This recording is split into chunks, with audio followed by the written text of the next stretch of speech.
Merhaba arkadaşlar, Peri Örgü Evi YouTube kanalıma hoş geldiniz. Ben Eriş Pembe. Sizlerle bu videoda bir aras hırka çalışacağız. Daha önce kanalımda anlatımı olan aras hırkanın 3 yaş olanı. Gri renkle 1,5 yaş için anlatım yapmıştım. Çok talep olduğu için, büyüğünü anlatmam için, çok takipçim yazdığı için 3 yaş olarak bu renkli anlatım yapacağız. Hırkamıza kapüşon kısmından çift kat örgü başlayacağız. Daha sonra eriş modeli uygulayacağız. Modelimin anlatımı kanalımda ayrıca yavaş olarak tarifi var. Kapüşon kısmında da tüm sıralarını anlattım arkadaşlar. Kapüşon kısmını tamamladıktan sonra yaka kısmında tekstil tipi örgü başlama ile başlayıp yakayı ve kapüşonu birleştireceğiz. Devamında roba kısmını öreceğiz. Roba kısmında da ön kısımda kısa satır dönüşleri tarif ettim arkadaşlar. Robayı tamamladıktan sonra kolları öreceğiz. Kollardan sonra da beden kısmını örüp hırkamızı tamamlayacağız. Daha sonra da kordon yapacağız. Kulakları yapacağız. Örgüye başlarken 3 yumak ip göstermiştim. 3 yaş olduğu için 3 yumağım yeterli olmadı. Beden kısmında haraşa çizgilerde bu kısımda 4. ipimi bağladım. Kordonu ve kulakları da 4. yumaktan yaptım arkadaşlar. Daha büyüğünü örmek isteyen arkadaşlar için açıklamaya bilgi yazacağım. Yorumlardan da yardımcı olacağım arkadaşlar. Örmesi çok güzel, zevkli bir örgü. Diğer malzemelerimiz de zaten tığımız, misinalı şişimiz ve kordon örmek için şiş lazım. 6 tane de düğme kullandım. Yapacak arkadaşlara şimdiden kolay gelsin diyorum. Hayırlı günler diliyorum. Örgümüze başlıyoruz arkadaşlar. 3 yumak ipimiz var. Malzemeler, diğer malzemede 6 tane düğmemiz var. Bir de misinalı şişe ihtiyacımız olacak. Benim şişimin numarası 3,25 milim. Siz eğer eliniz sıkıysa 3,5 numara, eliniz bolsa 3 numara kullanabilirsiniz arkadaşlar. Düz şişle de örebilirsiniz. İpimizde Himalaya marka anti peeling bir ip, bebe ipi, 100 gram 250 metre. Benimle aynı renkte örmek isteyenler için de renk no 704 19. Kapüşon kısmından başlayarak öreceğiz. 3 yumak yetecektir. Başlıyoruz şimdi. Şişimize toplamda 111 ilmek atarak başlayacağız. 111 ilmeği şişime atıyorum. Birazcık bırakacağız bu şekilde.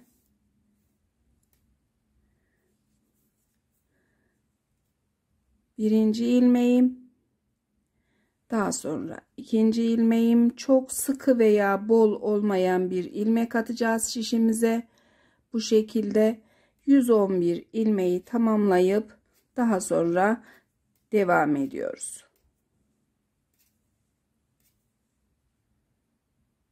İlmeklerimizi şişimize attık arkadaşlar. Toplamda 111 ilmeğimiz var. Tekrar söylüyorum. Şimdi düz yüzde düz, ters yüzde ters örgü öreceğiz. Ters yüzden kenar ilmeğimi alıyorum. Daha sonra ilmeklerimi ters örüyorum.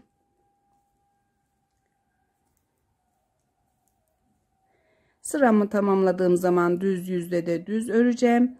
Bu şekilde devam edip bu kısımdan ölçtüğümde 5 santim olana kadar örgümü tamamlayacağım. Daha sonra bu 5 santimlik örgüyü 2 katlı hale getireceğiz. Kapüşon kısmında, alın kısmında örgümüz 2 katlı olacak. 5 santim örgüyü tamamlayıp daha sonra tarife devam edeceğim. 5 santim örgüyü tamamladım arkadaşlar. Bu şekilde örgümüz düz yüzde düz, ters yüzde ters. Mezurayla ölçüyoruz ve 5 santim. Son sırayı düz yüzden ördüm. İpim örgünün sol tarafında. Ölçü olarak son ilmekleri de sayarak ölçü vermek istiyorum. 1, 2, 3, 4, 5, 6, 7, 8, 9, 10, 11 tane son ilmeğimiz var. Bu son ilmekler 2 sırada bir örülüyor. 22 sıra örgümüz var demek bu. Şimdi örgümüzü bu şekilde katlayacağız.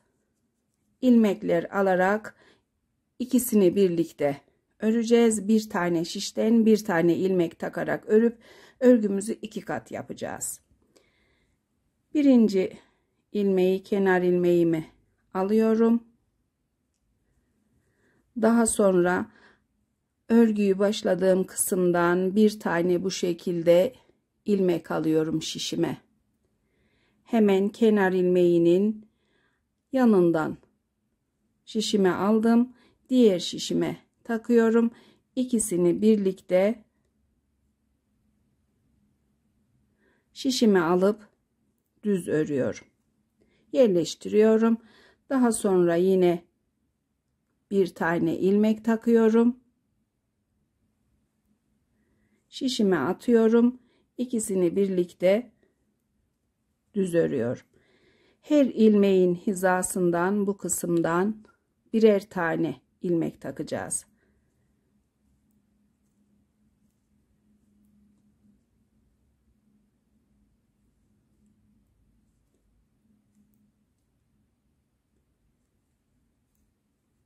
İkisini birlikte düz örüyoruz.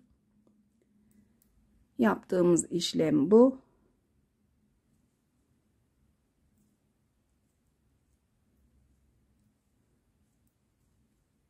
Yerleştiriyoruz biraz. İlmeğimizi ördükten sonra yine attım ilmeğimi. Bir tane de şişimden ikisini birlikte örüyorum.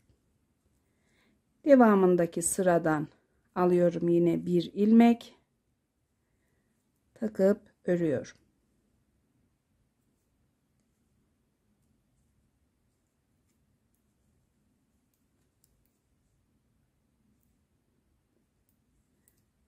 Sıra boyunca bu şekilde devam edeceğim. Sıra sonunda 3 santim kalarak tekrar tarife devam edeceğim arkadaşlar. Devam ediyoruz arkadaşlar. Kalan ilmeklerimize de aynı işlemi uygulayacağız. Yine bir tane ilmek alıp şişime atıyorum. İkisini birlikte örüyorum.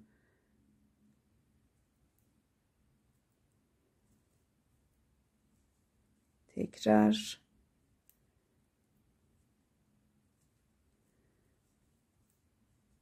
yine attık ilmeğimizi şişimize, ikisini birlikte örüyoruz.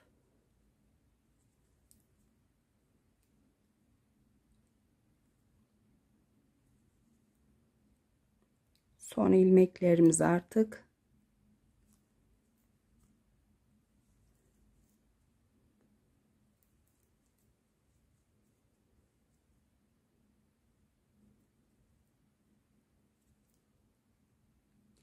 Sıra sonu olduğu için biraz sıkı bu kısımlar. Şişimizde son ilmeğimiz kaldı. Son ilmeğimiz içinde örgümüzün kenar ilmeğinden bir tane takıp ikisini birlikte ördük. Örgümüzü 2 kat yapmış olduk. Kapşon kısmında içine kordon takacağız bu kısmın. Şimdi bu yüzümüzde bir çizgi ters örgü var.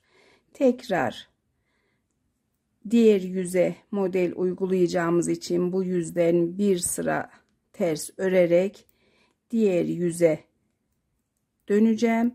Bu sırayı ters örerek tamamlayacağım. Daha sonra model kurulumuna geçeceğiz.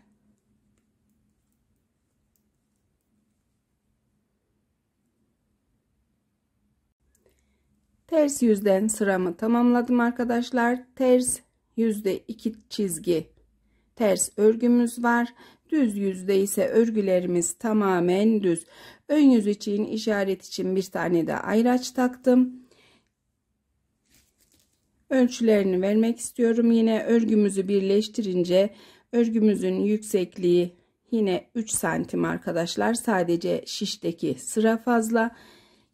Genişliği ise bu şekilde çekiştirmeden olduğu gibi ölçüyorum. Örgümüzün genişliği de 47 santim. Şimdi modelli örmeye başlayacağız. Sağ yönden 3 ilmek haroşamız olacak. Sol yönden de 3 ilmek haroşamız olacak. Orta kısımda kalan ilmeklerimize eriş modeli uygulayacağız. Daha önce aras hırka örmüştüm bu modelimden. Tekrar aynı modelle bir hırka daha, bir büyüğünü yapacağız. Kenar ilmeğimi alıyorum. Devamında 1 2 ilmek daha örüyorum. 3 ilmeğimiz sağ yönde haroşa olarak örülecek. Modelim 2 sıradan oluşan bir model. 2 ilmekten 2 ilmek ve katlarından oluşan bir model. Birinci sıra için tüm ilmeklerimizi ters öreceğiz. Bu şekilde. Alışlarınızı benim gibi almaya gayret edin arkadaşlar. Ters ilmeği örerken şişteki ilmeğin kendinizden olan tarafından şişinizi takacaksınız. İpiniz de şişin altında olacak şekilde bu şekilde ters öreceksiniz. Eğer böyle örüyorsanız model oluşmayacaktır. Bu şekilde yakın gösteriyorum. Bu yüzden takıyorum. İpim şişin altında ve ters ilmeğimi bu şekilde alıyorum. Tekrar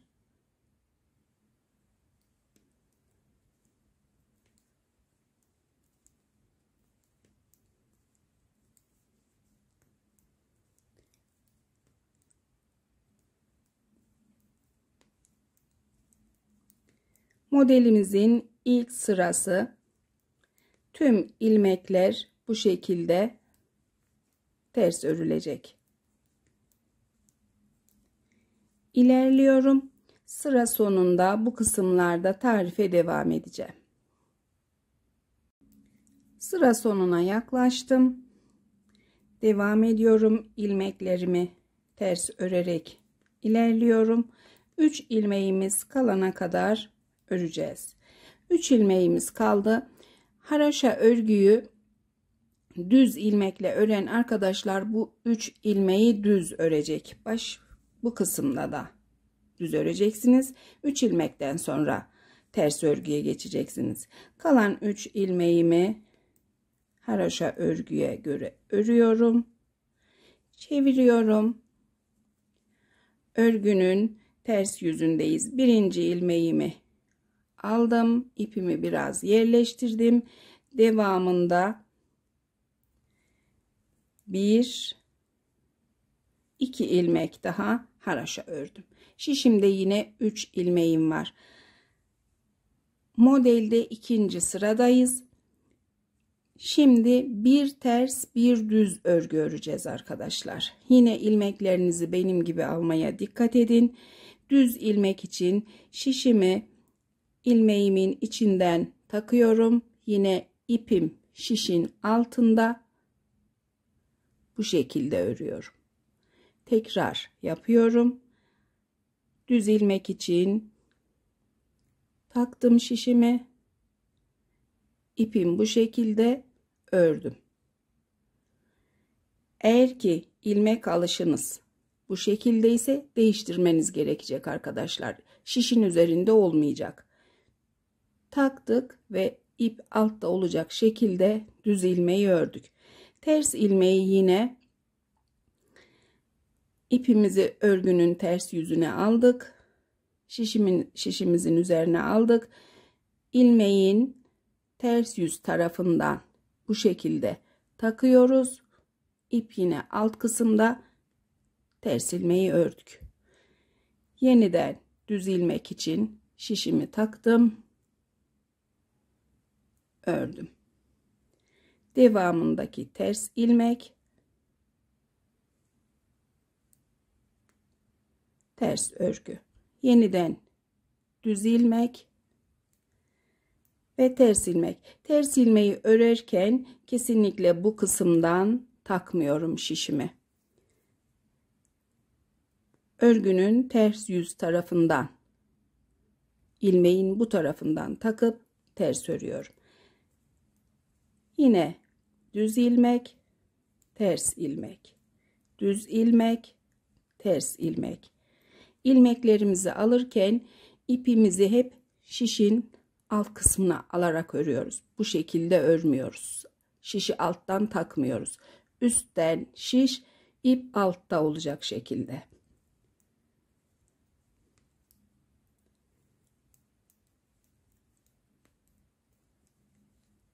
Bir ters bir düz örerek ilerliyorum. Birkaç sıra ördüğümüz zaman modelimiz kendini belli edecek. Yine ters yüzde sıra sonunda bu kısımda tarife devam edeceğim. Aradaki ilmekleri bir ters bir düz örüyorum.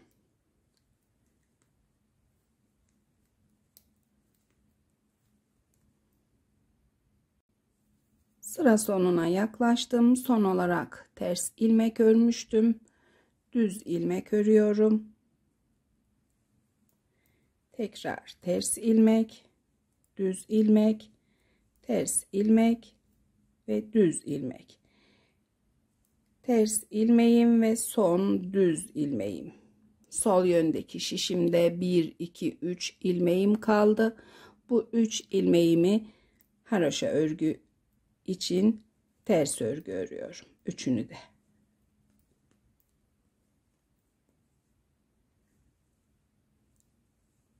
İki sırayı tamamladık modelimizde. Tekrar düz yüzdeyiz. Ayracımız bu kısımda. Kenar ilmeğimi aldım. Biraz yerleştirdim. Devamındaki 2 ilmeği haroşa ördüm. 3 ilmek. Daha sonra model ilmeklerini yine ters olarak öreceğim. İlmeklerimi alırken yine hep örgünün düz yüzündeki taraftan takıyorum ilmeği. Düz ilmek var sırada. Diğer yönden ters ördüğümüz ilmek. Bunun da arkadaşlar bu kısımdan takmayacaksınız yine. İpinizi bu şekilde alıp ilmeğin örgünün düz yüz tarafından takarak öreceksiniz.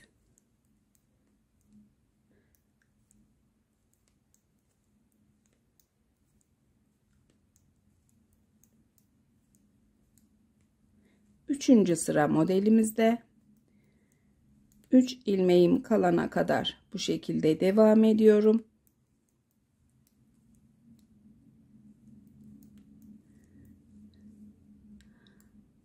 Sıra sonunda yine bu kısımlarda tarife devam edeceğim. Üçüncü sıra düz yüzde sıra sonundayız. İlmeklerimizi ters örerek ilerliyoruz. Şişimde yine 1 2 3 ilmeğim kaldı. Üçünü de haroşa örgü örüyorum. Ters yüze dönüyorum. Kenar ilmeğimi aldım. Devamında 2 ilmek daha haroşa örüyorum. Şimdi bu sıramız çok önemli arkadaşlar. Yavaş yavaş tarif edeceğim. Yine bir ters bir düz örgü öreceğiz. Ters yüzden ama bu kısımda ilk düz ilmeğimiz 1, 2, 3 şişteki ile 4 sıra. Diğeri 1, 2 sıra. Sırası çok olan düz ilmeği ipimizi örgünün ters yüzüne atarak yine ilmeğin bu kısmından takarak ters öreceğiz. Sırası az olan sadece 2 sıra olan düz ilmeği ise düz öreceğiz. Devamında yine 4 sıra olan 1, 2, 3, 4 tane sırası olan düz ilmeğimiz var. Ters örüyoruz. Devamındaki 2 sıralık düz örgüyü ise düz örüyoruz. Yine ters ilmek, düz ilmek, ters ilmek, düz ilmek. Ters ilmeği sırası çok olan düz ilmeği ters olarak öreceksiniz. Diğerini ise düz öreceksiniz. Her ters yüzde bu işlemi tekrarlayacağız. Olduğu gibi gelişine bir ters bir düz örgü örersek bu model olmaz, buzlu cam olur. Yine bu düz ilmeği ters ilmeğe çeviriyorum. Devamındaki ilmeği düz örüyorum. Tekrar ters ilmek ve düz ilmek. Yine ters ilmek. Devamında düz ilmek için şişimizi bu şekilde takıp düz örüyoruz. Ayrıca modelimin Eriş modeli ismiyle kanalımda anlatımı ve başka örgüleri de var arkadaşlar. Diğer bir yaptığım iple göstermek istiyorum. Düz yüzümüz bu şekilde olacak. Böyle bir örgümüz olacak. Ters yüzü ise yine model ama bu şekilde. Çoğalmış hali böyle. Yine devam edip sıralarını tarif edeceğim. Düz ilmeğimizi ördük. Devamında ters ilmek örüyoruz. Tekrar düz ilmek, ters ilmek, düz ilmek ve ters ilmek. Sırayı bu şekilde bu kısma kadar devam edip tarife burada devam edeceğim. Ters yüzde sıra sonundayız. Son olarak ters ilmek ördüm. Düz ilmek örüyorum. Yine sırası çok olan ilmeğimi ters örüyorum. Sırası az olan ilmeğimi düz örüyorum.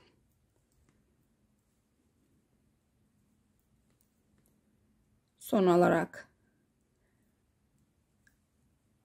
bu kısımda sırası az olan ilmeği son düzü ördüm. Devamındaki ilmeği ters örüyorum. Şişimde 3 ilmeğim var. Üçünü de haroşa örüyorum.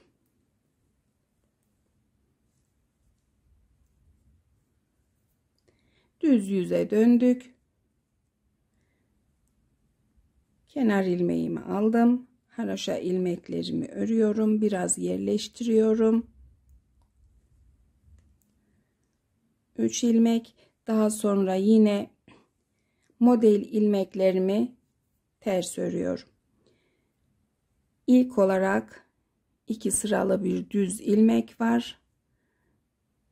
İpimi örgünün düz yüzüne alıp ilmeğimi bu kısımdan bu şekilde taktım. Ters ördüm. Devamındaki ilmeği de ters örüyorum. Yine bu düz gibi olan ilmeği bu kısımdan takıp örüyorum.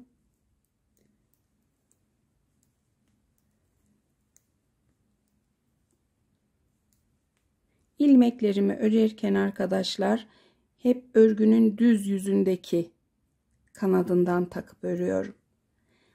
Düz ilmeği mesela bu kısımdan takıp örersem model açılacaktır. Kesinlikle bu yüzden takmıyoruz. Örgü tarafından bu tarafından takıp örüyoruz.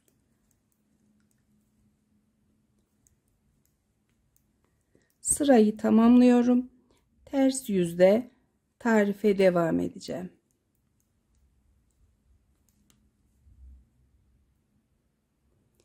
5-6 sıra örmeden model kendini belli etmiyor arkadaşlar. 5-6 sıra derken 5-6 tane model. Biraz daha ilerlediğimizde modelimiz çok net kendini belli edecek. Hemen oluşmadı ya da benimki olmadı diye sabırsızlanıp sakın örgünüzü sökmeyin.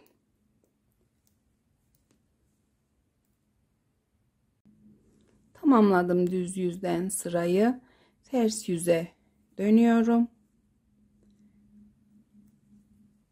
Kenar ilmeğimi alıp devamındaki 2 ilmeği haroşa örüyorum.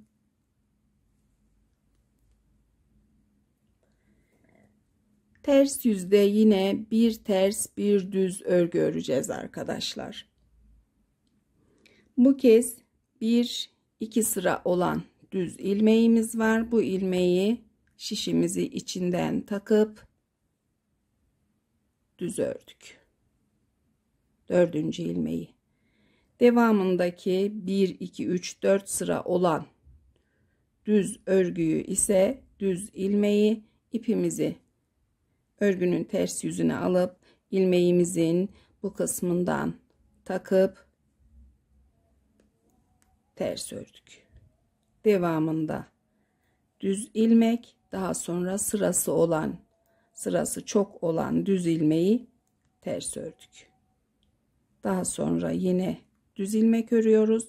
Sırası çok olan düz ilmeği ters örüyoruz. Yine düz ilmek, devamında ters ilmek.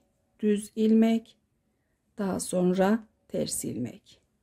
Düz ilmek, yine ters ilmek, düz ilmek. Bir ters bir düzü takip ederken özellikle bu kısımda sırası çok olanı ters öreceksiniz. Sırası az olan ilmekleri düz öreceksiniz.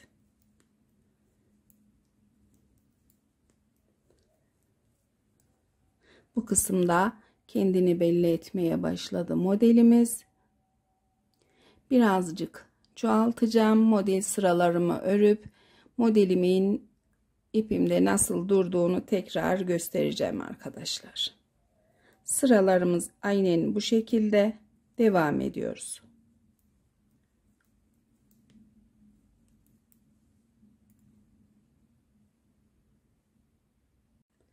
Model kısmında biraz ilerledim arkadaşlar ve modelimiz kendini belli etti. Ters yüzü bu şekilde, ters yüzü de çok güzel, düz yüzü de baklava dilimi gibi her yönden ayrı ayrı güzel görünen bir model.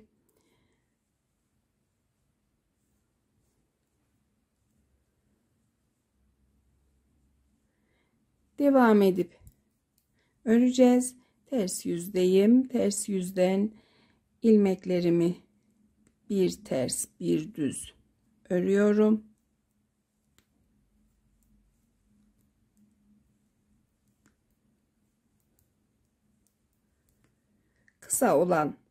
Sırası kısa olan 1-2 sıra olan ilmeği düz örüyorum. Sırası çoğalan düz ilmeği ters ilmeğe çeviriyorum.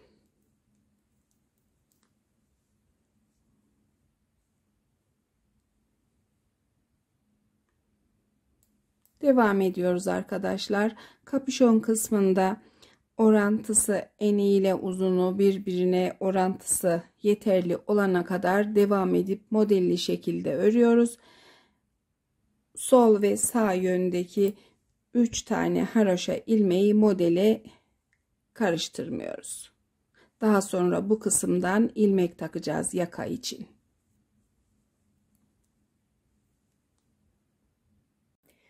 Örgümüzün kapüşon kısmında yeterli yüksekliğe geldik arkadaşlar. Ölçü olarak mezurayla ölçeceğim. Daha sonra da bu kısımdaki haroşa çizgileri de sayacağız. Mezurayla ölçtüğümüz zaman örgümüzün yüksekliği 22 santim arkadaşlar. Sıraları da sayıyoruz. Bu kısımdan, düz olan kısımdan sonraki haroşa çizgilerden başlıyoruz saymaya. 2, 4, 6, 8, 10, 12, 14, 16, 18, 20, 22, 24, 26, 28, 30, 32, 34, 36, 38 tane haroşa çizgim var. Şimdi kapüşonumuzu, ilmekleri ikiye katlayıp bu şekilde ilmekleri kapatacağız. Bunun için 55 ilmek sağ yöne saydım, 55 ilmek sol yana saydım. 111 ilmeğimiz olunca 55 daha 110 ve bu bir tane ilmeğimize ayraç taktım. Bu kısımdan şişimizi bu şekilde çekeceğiz. Kablolu olan kısımdan. Daha sonra ilmekleri diğer uç gibi yerleştireceğiz. Fazlası bu şekilde şişimizin düz yüzü içe gelecek şekilde katlıyoruz. Daha sonra bir tığla ilmeklerimizi örerek kapatacağız. Tığım 2,5 numara arkadaşlar. Bir tane bu yönden alacağım ilmek. Daha sonra diğer yönden de bir ilmek aldım. İkisini birlikte tığıma taktım. İpimi tutuyorum. Bu ilmeklerden kaydırarak bir tane ilmek aldım. Daha sonra ilmekleri şişimden çıkarıyorum. Yerleştiriyorum biraz tığıma ipimi. Devamında yine ikinci ilmeklere tığımı taktım. Yine bir ilmek aldım. İlmekleri şişimden çıkardım ve ilk ilmeğin içinden kaydırdım. Yeniden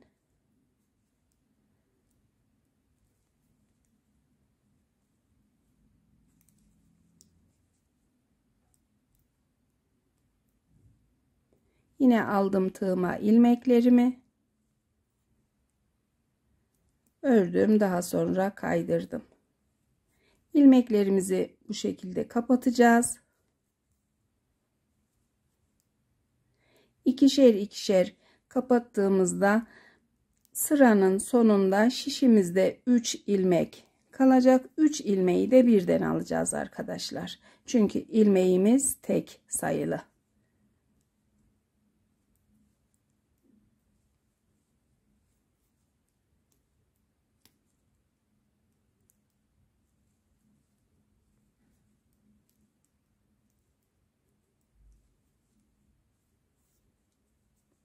Yaptığımız işlemin düz yüzden görüntüsü de bu şekilde arkadaşlar.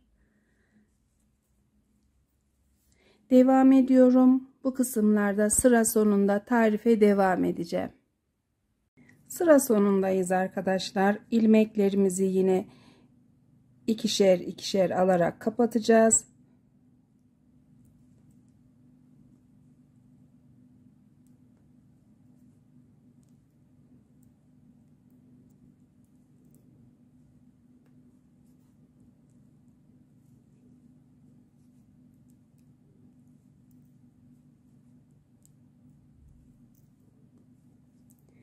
Şişimizde artık bir tanesinde bir ilmek, diğerinde 2 ilmek var. Üçünü birden tığıma alıyorum. Üçünü birlikte örüp kapatıyorum. Bir zincirle sıkıladım. Daha önce ipimi kestiğim için düğümüm açıldı. Zaten bu kadar kesecektim. Tamamladık kapüşon kısmındaki işlemi. Şimdi düz yüzünü çeviriyorum. İlmek takacağız arkadaşlar bu kısımdan. İlmek taktıktan sonra taktığımız ilmeklerden birkaç ilmek azaltarak 1-2 sırada örgü öreceğiz. İlmeğimizi bir tık ince şişe 3 numara şişe takacağız. Bu kısımdan haraşo örgünün olduğu kısımdan, ilk haraşo kısımdan başlıyorum ilmeklerimi takmaya. Her sıradan bir ilmek takacağım bu şekilde.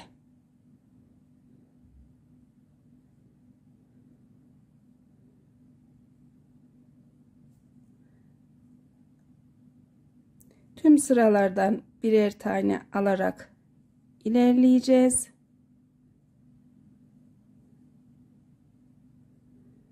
Tüm ilmeklerimi takıyorum. Daha sonra ilmekleri sayacağım. Ve sıralarımızı örüp kapüşon kısmını tamamlayıp yaka kısmına geçeceğiz. İlmeklerimi topladım arkadaşlar. Sayıyoruz şimdi: 2, 4, 6, 8, 10, 12, 14, 16, 18, 20, 22, 24, 26, 28, 30, 32, 34, 36, 38, 40, 42, 44, 46, 48, 50, 52, 54, 56, 58, 60, 62, 64, 66, 68, 70, 72, 74, 76 ilmeğimiz var. 76 ilmekten bir sıra haraşo örerken arkadaşlar 5 ilmek eksilteceğiz. 71 ilmeğimiz kalacak kapüşonun bu bölümünde. Diğer şişimizle yapmayacağız. Bu 3 numara ile öreceğiz. İpimi tığımla hemen kapüşonun iç kısmından, ters yüzden bu kısma bağlayacağım.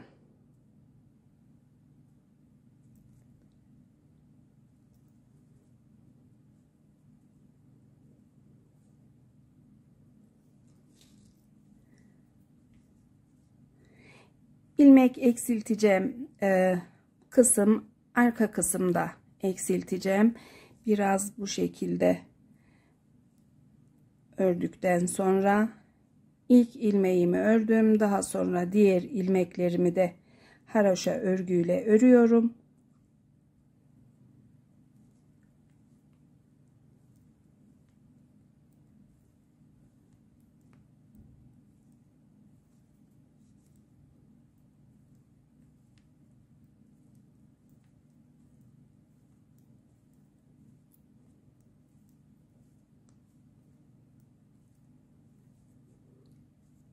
İki, 4, 6, 8, 10, 12 ilmek ördüm. 12 ilmekten sonra ilk ilmeğimi eksilteceğim. Düzgün takılmayan bu ilmeğimi de düzgün takıyorum. İkisini birlikte alıyorum. Birinci ilmeğimi eksilttim. Daha sonra yine 1, 2,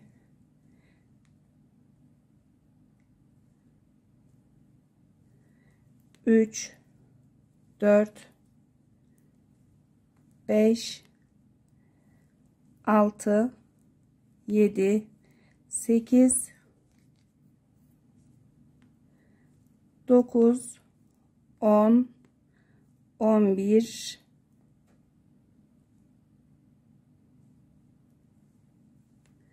12 ilmek daha ördüm. Devamındaki 2 ilmeği birlikte öreceğim. İkinci ilmeğimi de eksilttim. Devam ediyorum. 1, 2, 3,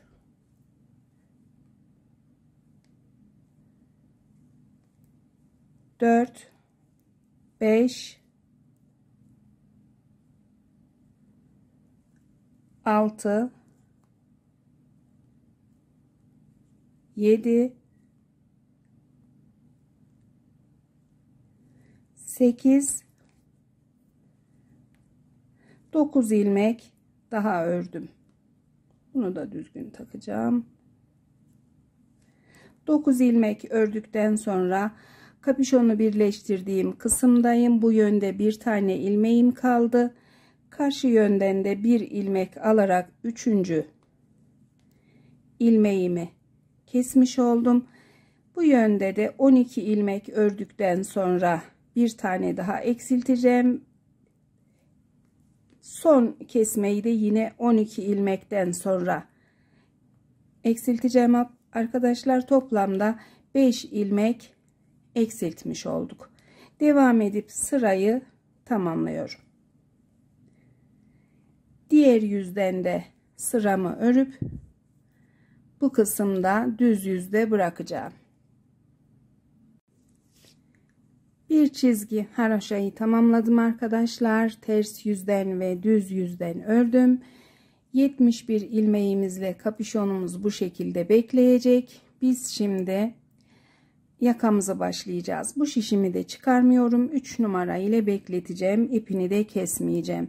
Diğer yumağımızdan yakamızı başlayacağız. Yakamızın sayısını da arkadaşlar şu şekilde belirliyoruz. 76 ilmeğimiz vardı. 5 ilmek eksilttik. 71 ilmeğimiz kaldı. 71 ilmeğin üzerine 16 ilmek ekleyeceğiz. Bu 16 ilmek 8 ilmek 8 ilmek sağ ve sol yöndeki bant ilmeklerinin sayısı. İkisinin toplamı 87 ilmek oldu. 87 ilmek şişimize atacağız. Tekstil tipi örgü başlama yapacağız. Birinci ilmeğimi atıyorum. Devam edip ilmeklerimi tamamlıyorum.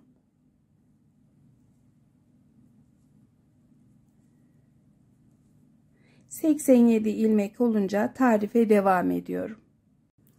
İlmeklerimi şişime attım arkadaşlar. 87 adet ilmeğimiz var. Şimdi bir ters bir düz örgü öreceğiz.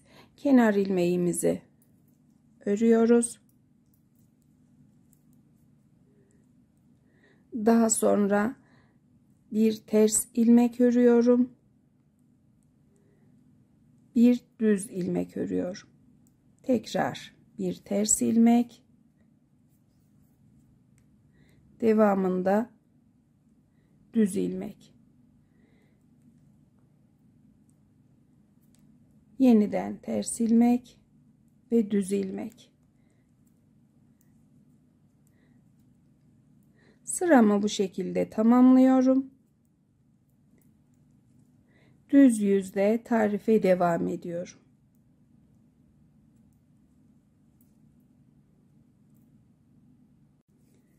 Sıra sonundayız. Bir ters bir düz örerek devam ediyoruz. Ters ilmeğim, düz ilmeğim, tekrar ters ilmek, düz ilmek, ters ilmeğimi ördüm. Kenar ilmeğimi örmeden şişime taktım. Düz yüze dönüyorum. Şimdi bir işlem yapacağız arkadaşlar. Düz ilmeklerimizi çevirerek alacağız. Kenar ilmeğimi örüyorum. Daha sonra ikinci ilmeğim düz ilmek.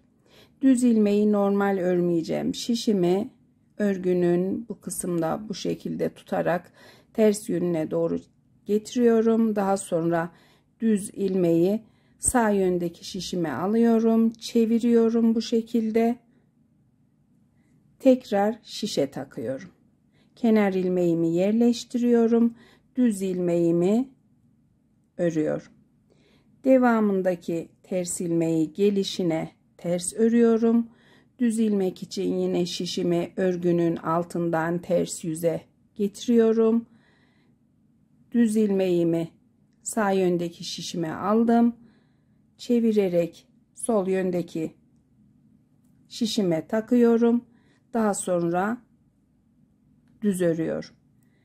Ters ilmeği yine gelişine ördüm. Düz ilmek için şişimi örgünün ters yüzüne getirip ilmeğimi şişime aldım. Aldığım ilmeği örgünün altından çeviriyorum. Şişime takıyorum ve düz örüyorum. Tekrar ters ilmeği gelişine örüyorum. Düz ilmeğime yine aynı işlemi yapıyorum. Taktım ve ördüm. Ters ilmeği gelişine ördüm. Düz ilmek için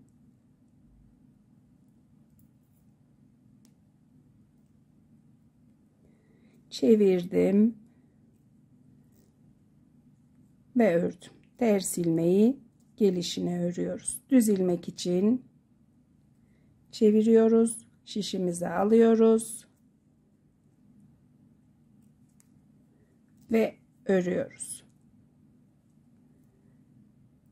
Sıra boyunca aynı işlemle devam edeceğim. Bu kısımlarda sıra sonunda tarife devam ediyorum.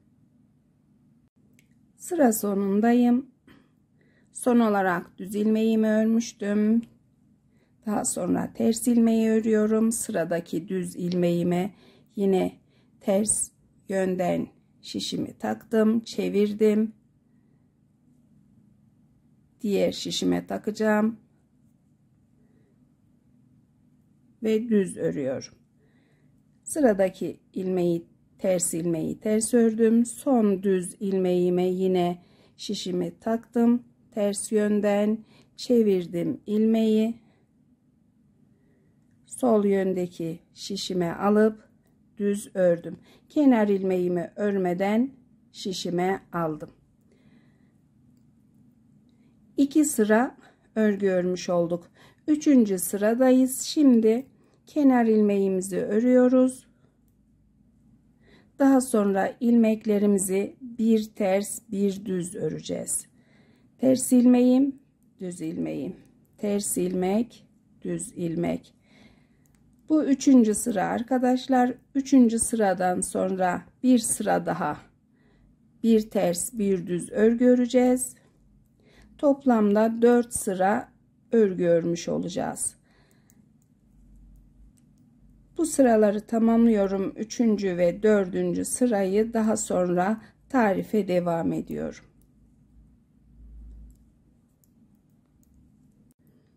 Tamamladım. Bir ters bir düz sıralarımı. 5. sıradayız. Şimdi arkadaşlar haroşa örgüye dönüyoruz. Kenar ilmeğimi alıyorum. Daha sonra ilmeklerimi haroşa örmeye başlıyorum. Düz örgüyle haroşa ören arkadaşlar tüm ilmekleri düz olabilir. Ama ben size şiddetle ters ilmekle haroşayı tavsiye edeceğim. Çünkü örgüsü çok düzgün oluyor. Devam ediyoruz. 2 çizgi haroşa öreceğim. Daha sonra ilik yeri açımıyla tarife devam edeceğim.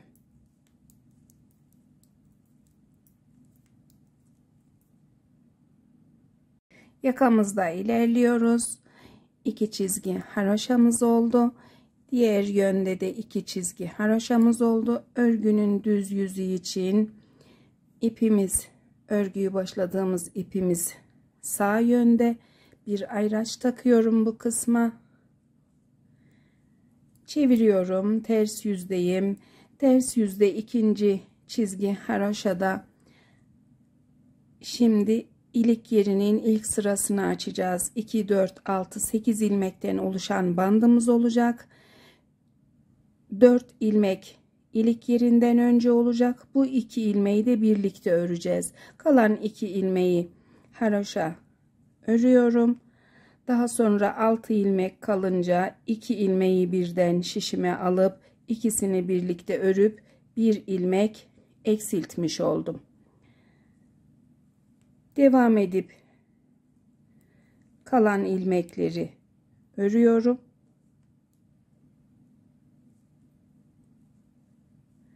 Çeviriyorum örgümü. Düz yüzde 3. sıra haroşadayım. Kenar ilmeğimi aldım. Devamında 3 ilmek haroşa daha örüyorum. 4 ilmek oldu. 4 ilmek olunca bu kısımda bir tane eksilttiğimiz ilmeğimiz vardı. İkisini birlikte ördük. Bu hizadayım. Eksilttiğim ilmeğin yerine bir tane ilmek doluyorum. Devam edip ilmeklerimi haroşa örmeye başlıyorum. İlik yerine ben hep böyle 2 sırada açıyorum arkadaşlar. Bu şekilde düzelttiğimizde örgümüzün sol yönüne ilik yeri açmış olduk. Düz yüzde 4 çizgi haroşa olana kadar yakamı örmeye devam edeceğim. Bu kısımda 4 çizgi haroşa olunca tekrar tarife devam ediyorum.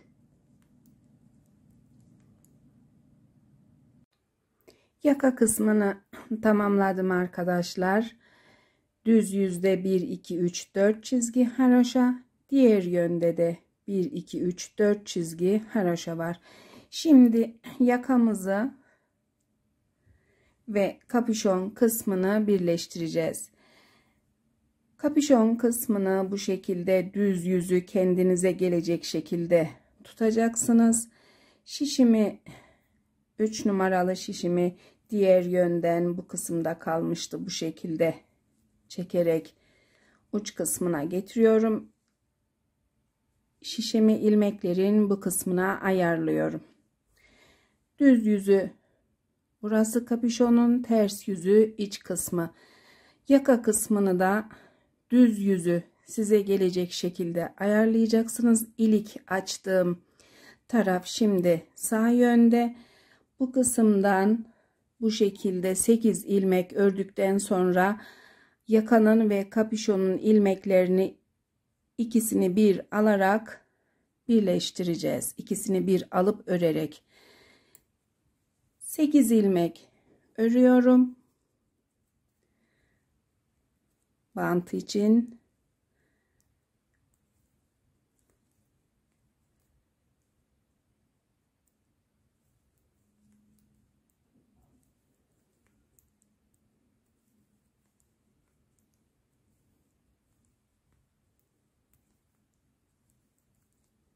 İki, 4, 6, 7 ve 8. ilmeğim.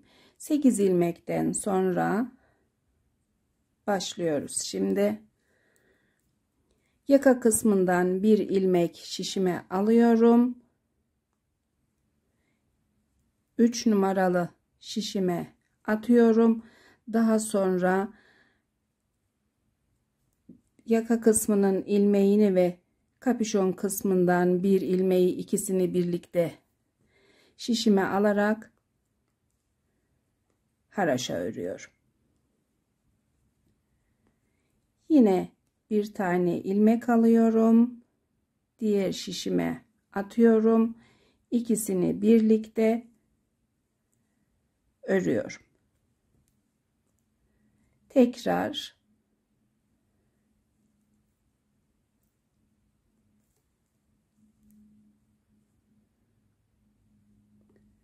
sıra boyunca bu şekilde devam edeceğiz.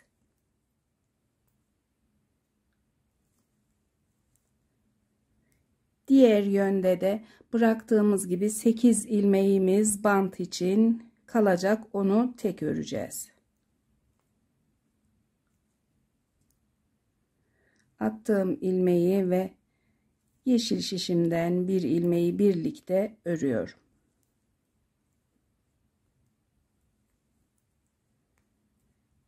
Diğer şişimden alıp bu şişime taktım.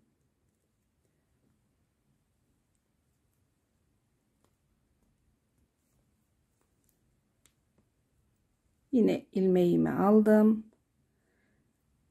Kapüşon kısmına taktım şişime.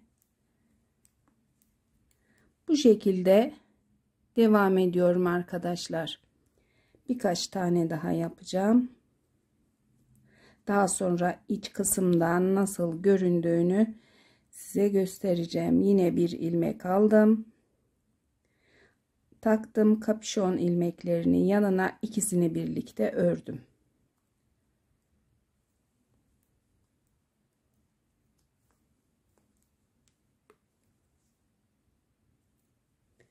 İç kısımdan baktığımızda bu şekilde örgümüz birleşmiş oldu. Düz kısmı kapüşonun iç kısmına gelecek yakanın. Daha sonra yakamızı birleştirince ayrımlarımızı yapıp beden kısmını örmeye başlayacağız.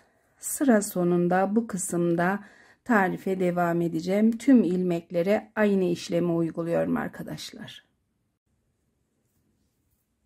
Devam ediyoruz arkadaşlar. 6 ilmeğim kaldı. Yine bir tane ilmek alıyorum. Diğer şişime atıp ikisini birlikte örüyorum.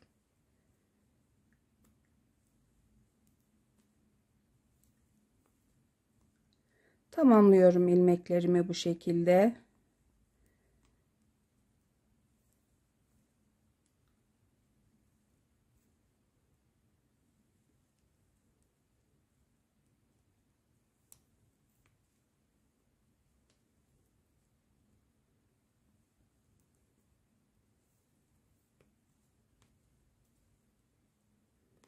Son ilmeğimi de attım. İkisini birlikte ördüm. Bu kısımdaki ipimi çekiyorum, biraz yerleştiriyorum. Sol yönde 1 2 3 4 5 6 7 8 ilmeğim kaldı. 8 ilmeğimi bant için örüyorum.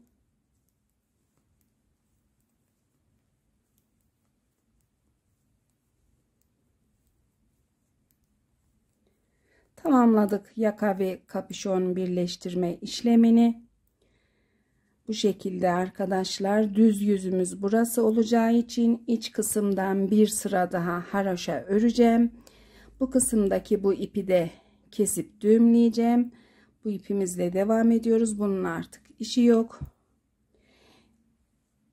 Bu kısımdan sıramı tamamlıyorum. Düz yüzden ayrımlarımızı yapıp tarifimize devam ediyoruz. İlmeklerimi ayarlayıp sayıp ayraçlarımı taktım arkadaşlar. Başlıyoruz şimdi beden kısmını örmeye. İlmek dağılımımız da şu şekilde olacak. 15 ilmek ön kısımda var. 2 ilmek artma yeri için, 13 ilmek kol, 2 ilmek artma yeri, 23 ilmek arkası, 2 ilmek artma yeri. İkinci kol yine 13 ilmek, devamında 2 ilmek artma yeri, ikinci ön 15 ilmek, toplamda 87 ilmek. Bu kısımda modelimizi uygularken kol, ön ve arkaya geri dönüşler yaparak yuvarlak bir oyuntuda vereceğiz. Onun için ayraçlarımı farklı taktım, sağ ve sol yöne. Tarif ederken ayraç renginden takip edin diye. Başlıyoruz şimdi. Kenar ilmeğimi aldım. Devamında 7 ilmek daha örüyorum.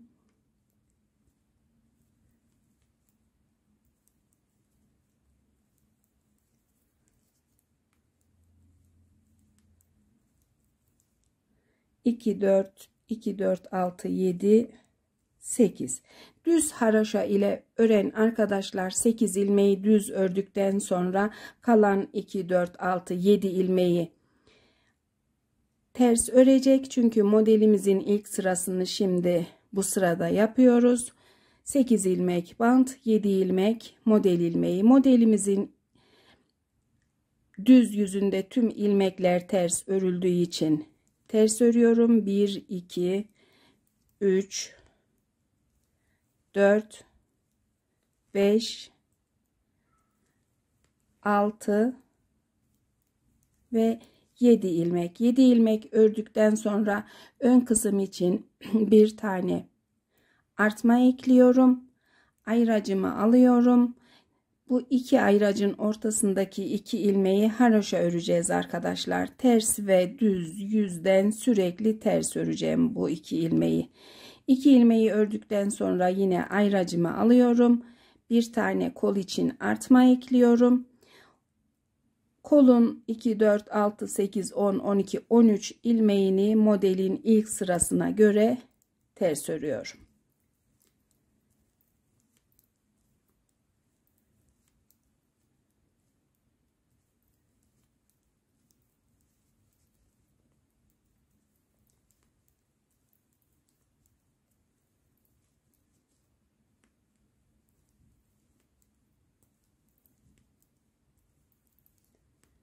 ...13 ilmeği tamamlayınca bir tane artma ekliyorum kolun sol yönü için. Devamında ayracımı alıyorum. 2 ilmeğimi haroşa örüyorum. Diğer ayracı da alıp arkası için artma ekliyorum ve bu kısımdaki 23 ilmeği, arka ilmeğini ters örüyoruz.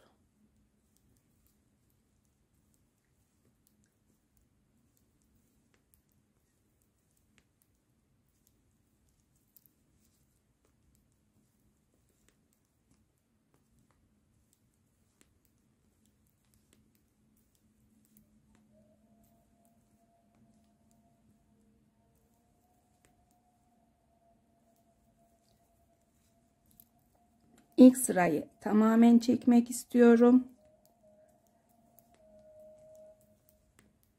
Biraz uzun sürebilir o yüzden. Ama benim takipçilerim sabırlıdır.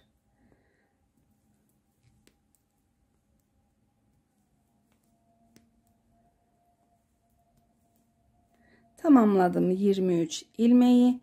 Yine bir artma ekliyorum. Ayracımı alıyorum. Devamındaki 2 ilmeği haroşa örüyorum.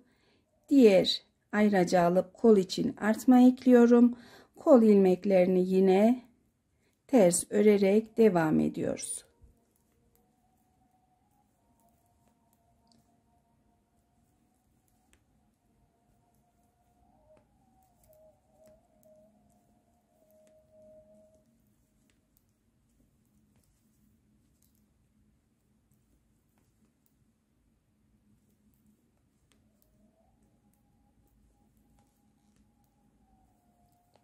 Sarı ayraca gelince kol için ikinci artmayı ekliyoruz. Ayracı alıyoruz. 2 ilmeği haroşa örüyoruz. Diğer ayracı alıyorum. Ön için bir tane artma ekliyorum. Devamında sadece bir ilmek örüyorum arkadaşlar. Diğer 14 ilmeği şişimde bırakıyorum. Kısa satır dönüşü yapacağız. Şimdi çeviriyorum örgünün ters yüzünü. Son ördüğüm ilmeği tekrar şişime alıyorum. Şişime aldıktan sonra ipimi kapüşon yönünden örgünün iç yüzüne doğru bu şekilde çekiştiriyorum. 2 ilmek gibi yapıyorum bu ilmeğimi. Devamında artma eklediğim ilmeği düz öreceğim. Model için düz örüyorum. Ayracı alıyorum. 2 ayracın ortasındaki 2 ilmeği haroşa örüyorum. Sarı ayracımı alıyorum. Kol ilmeklerine model uygulayacağız şimdi. Modelimiz bu yüzde bir ters bir düz örülecek. Düz ilmekle başlıyorum. Artma ilmeğini düz ördüm. Diğer ilmeği ters örüyorum. Düz ilmek, ters ilmek, düz ilmek, ters ilmek. Bu şekilde tamamlıyoruz. Tek sayılı yaptığımız için düz ilmekle başlayıp düz ilmekle bitirdik modelimizin ikinci sırasını. Ayracımı alıyorum. 2 ilmeğimi haroşa örüyorum. Diğer ayracı alıyorum. Arka kısmın ilmeklerini bir düzle başlıyorum. Devamında ters örüyorum. Bir düz, bir ters.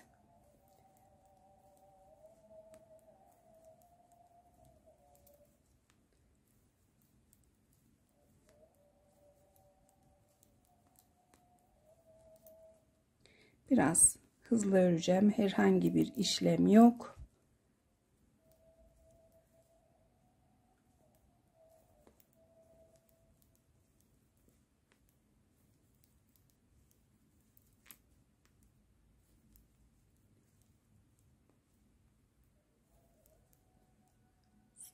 Ters ilmeğimi ördüm. Artma ilmeğini yine düz örüp modelin ikinci sırasını bu şekilde tamamlıyoruz. Devamındaki 2 ilmeği haroşa örüyoruz. Ayracı alıyoruz. İkinci koldayız. Yine düz ilmekle başlıyorum. Ters ilmek, düz ilmek.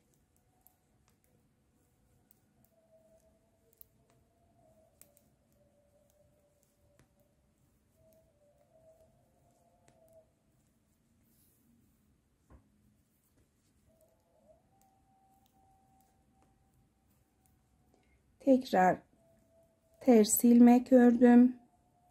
Düz ilmekle kol ilmeklerini bitirdim.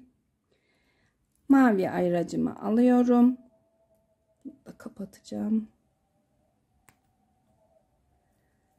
Daha sonra 2 ilmek haroşa örüyorum. Pembe ayracımı alıyorum. Yine bu kısımda dönüş yapacağız. Artma ilmeğini düz örüyorum. Devamında 1 ilmek ters örüyorum. Bu yönde de 14 ilmeği şişimde bırakıp örgünün düz yüzüne dönüyorum. Son olarak ördüğüm bu ilmeği sağ yönden şişime alıp ipimi örgünün iç yüzünden kapüşon yönüne doğru atıyorum. Bu şekilde ilmeğimi yine 2 ilmek gibi yapıyorum. Modelimiz bu yüzde ters örüldüğü için devamındaki ilmeği ters örüyorum. Bir tane artma ekliyorum. Ayracı alıyorum. 2 ilmeğimi haroşa örüyorum. Mavi ayracı alıyorum. Kol için artma ekleyip kolun 15 ilmeğini ters örüyorum arkadaşlar.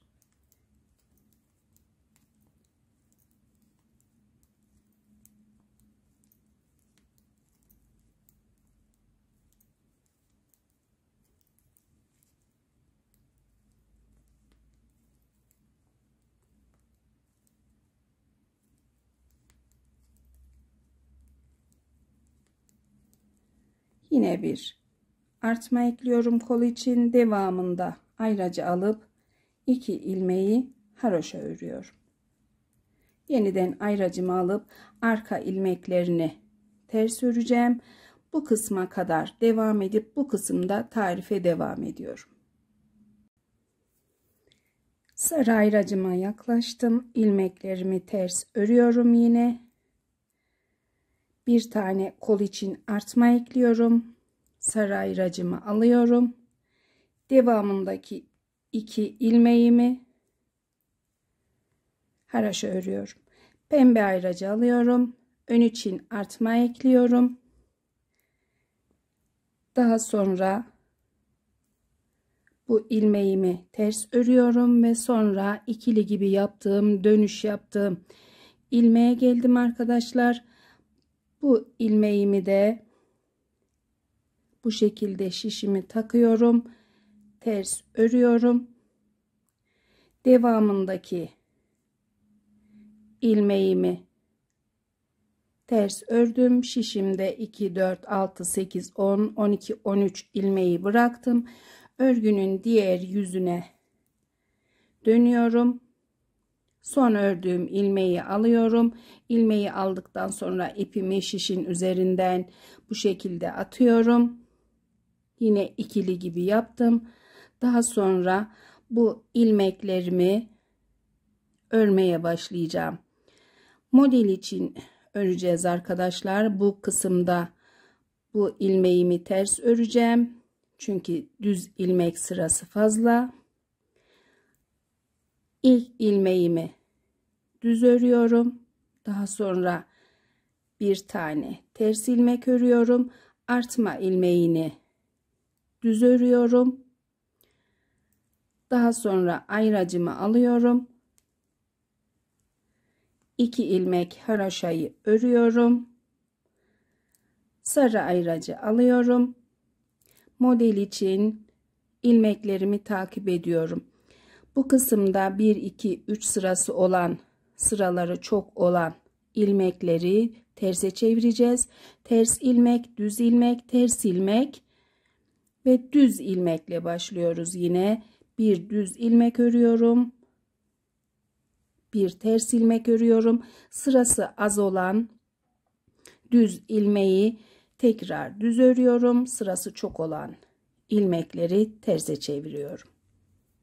Kapüşon kısmında da anlattığım gibi bu sırada bu şekilde sırası az olan ilmeği düz, sırası çok olan ilmeği ters olarak örüyoruz.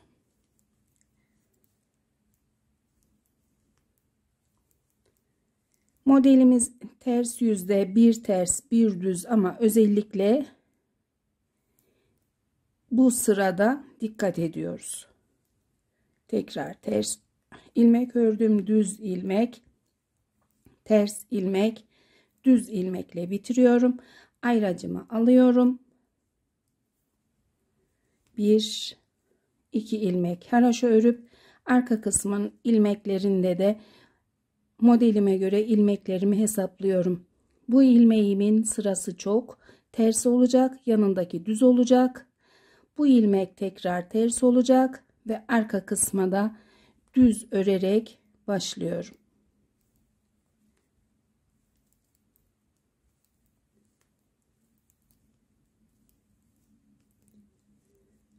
Devam ediyorum bu şekilde ilmeklerimi takip ederek bu kısımda tarife devam edeceğim. Mavi ayracıma yaklaştım. Son olarak ters ilmek ördüm. Sırası kısa olan 2 sıra olan ilmeği düz ördüm. Tekrar bir ters ilmek ve artma ilmeğini yine düz ördüm. Mavi ayracımı aldım. Devamında 2 tane haroşa örüyorum. Ters yüzdeyiz. Ön kısmın ilmeklerini şimdi modele çevireceğiz. Diğer yönde düz ilmekle bitirmiştik. Artma ilmeğini düz örüyoruz. Devamındaki ilmeği ters örüyoruz ve dönüş yaptığımız bu ilmeğimizi de düz örüyoruz arkadaşlar. Devamında bir tane ters ilmek örüyorum modele göre. Şişimde bu kısımda 2 4 6 8 10 12 13 ilmek kaldı. 13 ilmeği bırakıyorum. Örgünün düz yüzüne dönüyorum. Daha sonra da dönüşlerimi 2 ilmek, 3 ilmek ve 2 4 6 8 ilmek bant ilmeği şeklinde yapacağım. Bir dahaki sefere bu 2 ilmeğimizi örerek döneceğiz. Daha sonra 3 ilmeğimizi örerek döneceğiz. Son olarak ördüğüm bu ilmeği şişime aldım. İpimi diğer yönden, örgünün ters yönünden düz yüzüne doğru attım. İkili gibi yaptım. Ve ilmeklerimin örülüşü ters arkadaşlar şimdi. 3 ilmek daha ters ördükten sonra bir ilmek artma ekledim. Ayracımı alıyorum. 2 ilmek haroşa örüyorum. Mavi ayracı alıyorum. Kol için artma ekleyip ilmeklerimi modele göre ters örüyorum.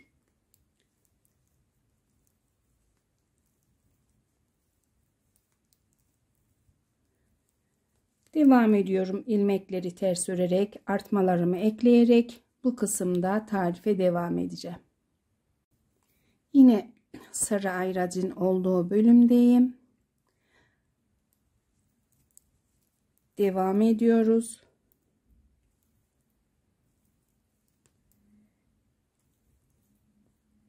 Bir tane kol için artma ekliyorum. Ayracımı alıyorum. 2 ilmek haroşa örüyorum. Diğer ayracı alıyorum. Ön kısım için artma ekliyorum. Daha sonra ilmeklerimi ters örüyorum. 1 2 3 ilmek ördükten sonra yine ikili gibi ilmeğimdeyim. İkisini birlikte bu şekilde takıyorum ve ters örüyorum. Devamında 1 2 ilmek örüyorum. Şişimde 2, 4, 6, 8, 10, 11 ilmek kalıyor. Bu kez bu yönde ve diğer yönde ikişer ilmek alarak dönüş yapacağız arkadaşlar. Diğer sırada da 3 ilmek alacağız. Çeviriyorum örgüyü. Son ördüğüm ilmeği aldım. İpimi bu şekilde üzerinden attım ve modele göre hesaplıyorum ilmeklerimi. Sırası çok olan ilmekleri terse çevireceğim. Bu ilmeğim ters, yanındaki düz, bu ilmek ters, bu düz ve bu ilmeğim de ters örülecek. Ters ördüm, düz ördüm. Sırası çok olan düz ilmeği ters ördüm. Özellikle buna dikkat ederseniz modeliniz kaymaz. Ve son olarak artma ilmeğini çevirip düz öreceğim.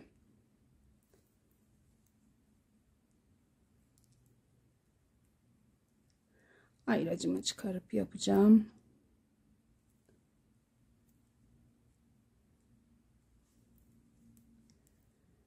Bir süre daha ayraçlarımı takacağım çünkü model birazcık haroşaya benzediği için bu kısımdaki haroşa ilmekler karışsın istemiyorum. Sarı ayracı aldıktan sonra yine modelime göre ilk bu ilmeğim düz örülecek. Düz örüyorum. Devamındaki ilmeği ters örüyorum. Düz ilmek, sırası çok olan düz ilmeği terse çeviriyorum.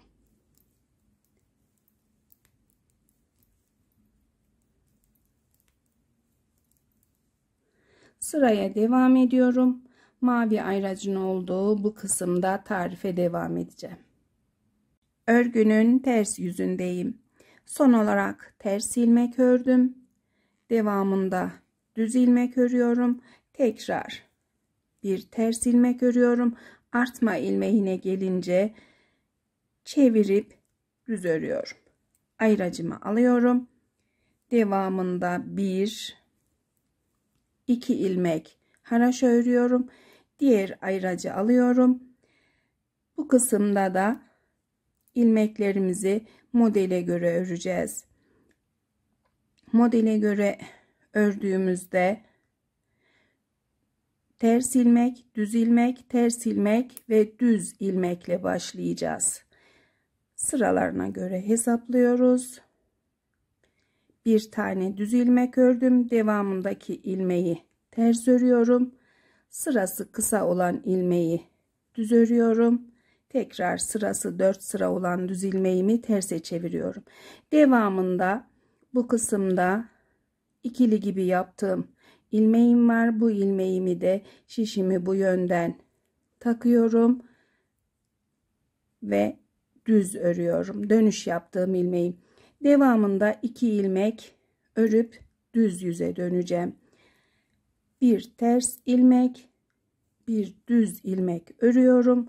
Şişimde 2, 4, 6, 8, 10, 11 ilmeğim kaldı. 11 ilmeği bırakıp örgünün düz yüzüne dönüyorum. Son ördüğüm ilmeği alıyorum. Bu şekilde ipimi düz yüzden ters yüze doğru atarak ilmeğimi 2 tane gibi yapıyorum. Daha sonra ilmeklerimi ters örerek model sıramı yapıyorum.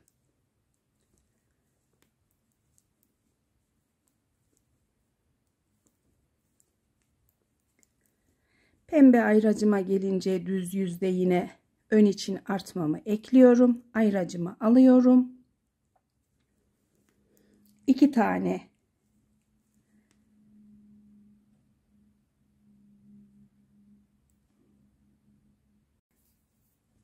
haroşa ördüm arkadaşlar. Ayracım açıldığı için diğer yöne kaydı ve beni şaşırttı. Ayracı bu kısma 2 haroşadan sonra takıyorum. Devamında artmamı ekleyip bu şekilde ilmeklerimi ters örüyorum. Artma yerimiz belli. Haroşa ilmeklerimiz her iki yüzden. Sıraya devam ediyorum. Diğer yönde sarı ayracımın olduğu kısımda, bu kısımda tarife devam edeceğim. Düz yüzde sarı ayracın olduğu bölümdeyiz. Kol ilmeklerini ters örerek tamamlıyoruz. Artmamızı ekliyoruz. Sarı ayracı alıyorum. 1 2 ilmek haroşa örüyorum. Daha sonra pembe ayracı alıyorum. Bir tane artma ekliyorum ve ön kısımdaki model ilmeklerini ters örüyorum. Artmadan sonra 1 2 3 4 5 6 ilmek ördükten sonra ikili gibi olan ilmeğimize geldik. Bu ilmeğimizi de bu şekilde ters ördük. Devamında 2 4 6 8 ilmek bant ilmeğimiz var. 2 4 6 8 ve 3 tane de normal ilmek var. Bu 3 ilmeği modele göre ters öreceğiz. Sadece bant ilmeklerini şişimizde bırakacağız. Örgünün iç yüzüne, ters yüzüne döneceğiz. Son ördüğümüz ilmeği şişimize alıp ipimizi diğer yüze bu şekilde atacağız. Tekrar yapıyorum. İpimi diğer yöne atıp yapacağım. Bu şekilde aldım ipimi, düz yüzden ters yüze doğru attım. Devamında ilmeklerimi hesaplayacağım. Ayraçtan önceki ilmeğim düz. Bu kısımda ters ilmek, düz ilmek, ters ilmek, düz ilmek, ters ilmek, düz ilmek, ters ilmek, düz ilmek ve ters ilmek. Ters ilmekle başlayacağız. Devamında düz, daha sonra bir tane ters ilmek, düz ilmek ve bu sırası çok olan düz ilmeğimize geldiği zaman hesaplamamız doğru. Devam edip modele göre örüyoruz. Artma ilmeğini de düz ördük. Ayracı alıyoruz. 1 2 ilmek haroşa örüp sarı ayracı alıp kol ilmeklerini örmeye başlıyoruz. Düz ilmekle başlayıp bir ters, bir düz, bu şekilde devam ediyoruz. Modelimizi kaydırmamaya dikkat ediyoruz arkadaşlar. Kendini belli etti zaten. Sırası az olan ilmeklerimiz düz, çok olanlar ters. Sadece ön kısımda hesaplamalara ihtiyacımız var. Dikkatlice örüyoruz. Sıramı devam edip yine mavi ayracımın olduğu bölümde tarif edeceğim. Yine kısa satır dönüşü yapacağımız bölümdeyiz. Kol ilmeklerinin kalanını tamamlıyorum. Son ilmeğimi, kol ilmeğini, artma eklediğim ilmeği düz örüyorum. Mavi ayracı alıyorum. 1 2 ilmek haroşa örüyorum. Diğer pembe ayracımı alıyorum. Ön ilmeklerini düz örerek başlıyorum arkadaşlar. Artma ilmeğini düz ördüm. Yanındaki ilmeği ters ördüm. Devamındaki ilmeğimin örülüşü düz. Ters ilmeğim, düz ilmeğim, tekrar bir tane ters ilmek ve düz ilmek. Geldik yine ikili gibi yaptığımız ilmeğimize. Bu ilmeğimizi de ters örüyoruz. Devamında 2 4 6 8 ilmek bant ilmeğimiz, 3 tane de dönüş yapacağımız ilmeğimiz var. Son olarak ters ilmek ördüğümüz için bir düz ilmek, bir ters ilmek, tekrar bir düz ilmek örüp kısa satır dönüşü yaptığımız ilmeklerimizi bu yönde de tamamlıyoruz. Bir dahaki sefere bandımızı örerek devam edeceğiz. Son ördüğüm ilmeği alıyorum. Örgümün ipini düz yüzden ters yüze doğru atıyorum. İkili gibi yaptım ilmeğimi. Daha sonra ilmeklerimi ters örerek model sıramı örüyorum.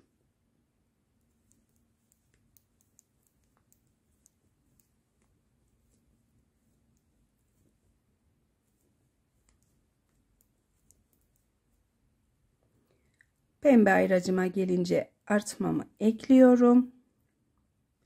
Örgüye yeni başlayan arkadaşlar için söylüyorum. Örgünüz her düz sırada 8 ilmek artacak arkadaşlar. Mavi ayracı alıyorum. Kol için artma ekleyip devam ediyorum.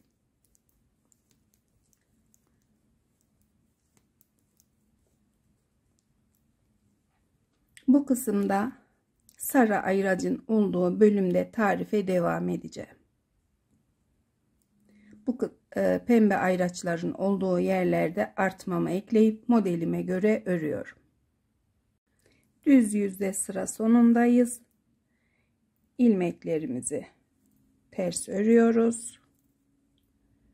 Sarı ayraçtan önce artmamızı ekleyip ayracımızı alıyoruz. Daha sonra 2 ilmek haroşa örüyoruz. Pembe ayracı alıyoruz. Ön kısım için bir artma daha ekliyoruz. Devamında ilmeklerimizi ters örerek ilerliyoruz.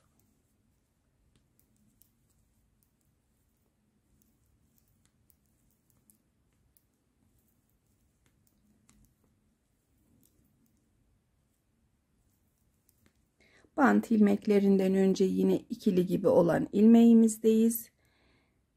Şişimizi takıp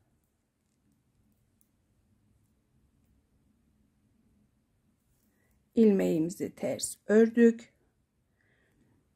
Devamında 2 4 6 8 ilmeğimiz kaldı. Kısa satır yaptığımız ilmeklerimizi tamamladığımız için devam edip bandımızı örüyoruz.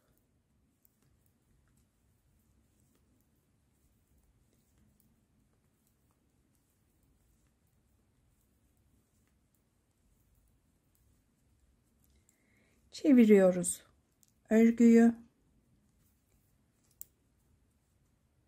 Kenar ilmeğimizi aldık, biraz yerleştirdik. Daha sonra 7 ilmek daha haroşa örüyoruz.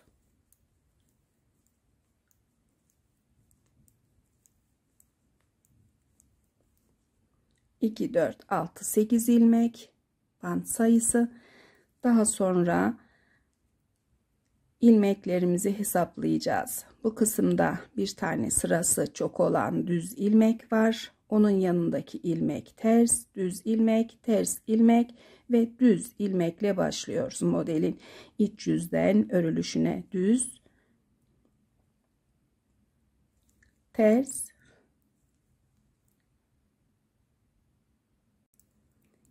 yine ters yüzde mavi ayracın olduğu bölümdeyiz. İlmeklerimizi modele göre örüyoruz. Artma ilmeğim yine düz ördüm. Mavi ayracımı aldım. Devamında 1 2 ilmek haroşa ördüm. Pembe ayracımı alıyorum. Modelimi örmeye başlıyorum. Ters ilmeğim, düz ilmeğim, ters ilmeğim ve artma ilmeği düz örülecek. Düz ördüm. Devam edip örülüşüne göre örüyoruz ilmekleri.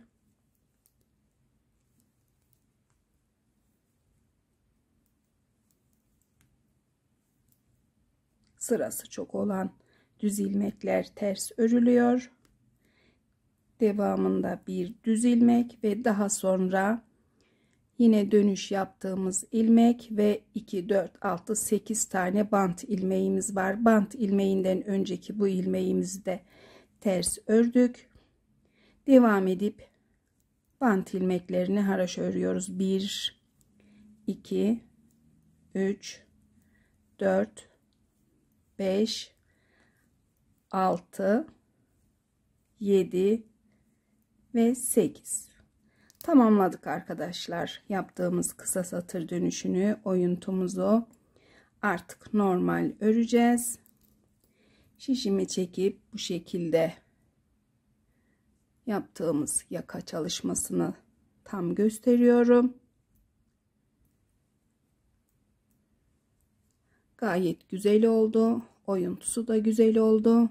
1 1 2 3 ve son olarak bant ilmeğini 8 ilmeğini örerek tamamladık dönüşlerimizi. Eğer ilmekleriniz çoksa 2 2 3 3 4 gibi yapabilirsiniz veya benim gibi 1 1 2 2 3 tekrar ilmek varsa 3 ilmekten dönebilirsiniz. Şimdi artmalarımızı ekleyeceğiz. 1 2 3 4 yerde her düz yüzde 8 ilmek artarak roba kısmında yeterli büyüklüğe gelene kadar devam ediyorum. Tariflik herhangi bir şey yok. Yeterli uzunluğa geldiğimde tarife devam edeceğim. İç yüzlerin görüntüsü de bu şekilde arkadaşlar.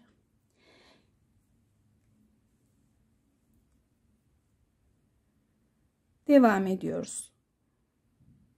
Bir de arkadaşlar bir şeyi hatırlatmak istiyorum. Söylemediğimi fark ettim. İlk ilik yerini açtık.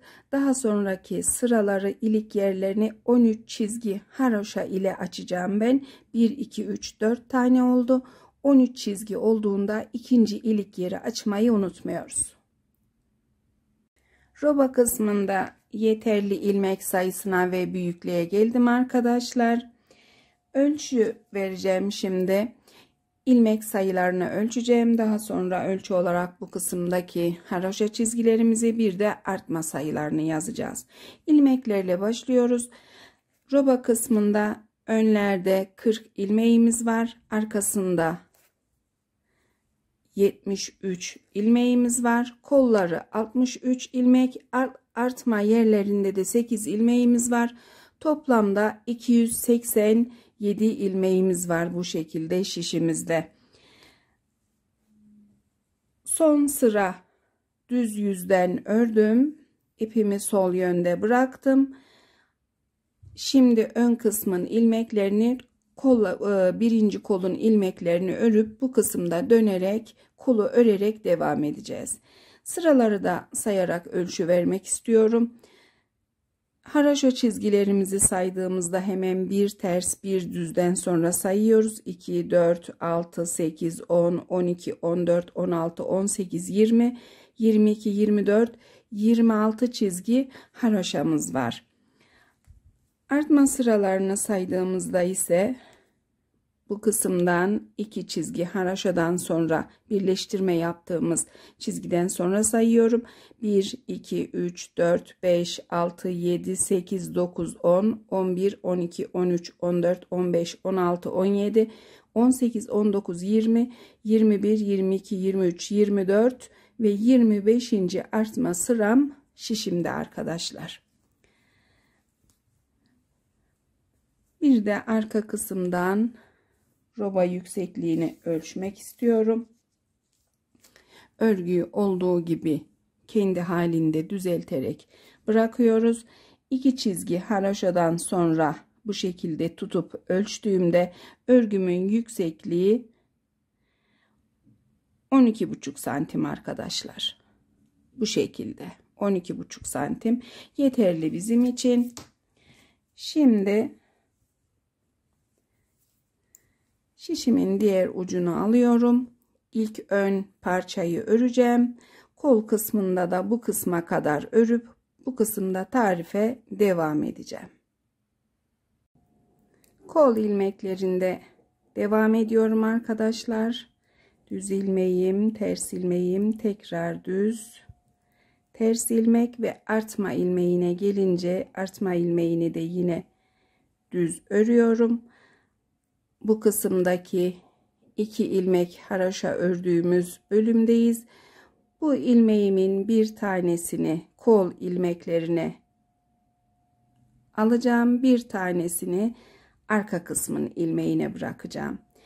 Bir tane haroşa ilmeğimi örüyorum. Daha sonra bir ilmekte artma ekliyorum. Dönüyorum örgünün düz yüzüne.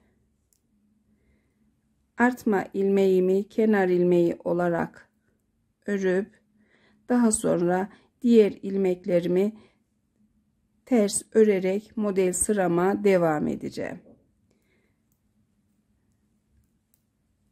63 ilmeğimiz vardı. Kolun sağ yönünde 2 ilmek eklemiş olduk. Bir tane bu kısımdaki haroşa ilmeğin bir tanesini aldık. Bir tane de ilmek attık. 2 ilmek bu yönde, 2 ilmek diğer yönde artacak kolumuz. 63 ilmeğimiz 67 ilmek olacak arkadaşlar. Devam ediyorum.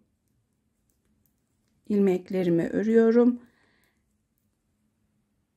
Sol yöndeki ilmek artmayı tarif edeceğim.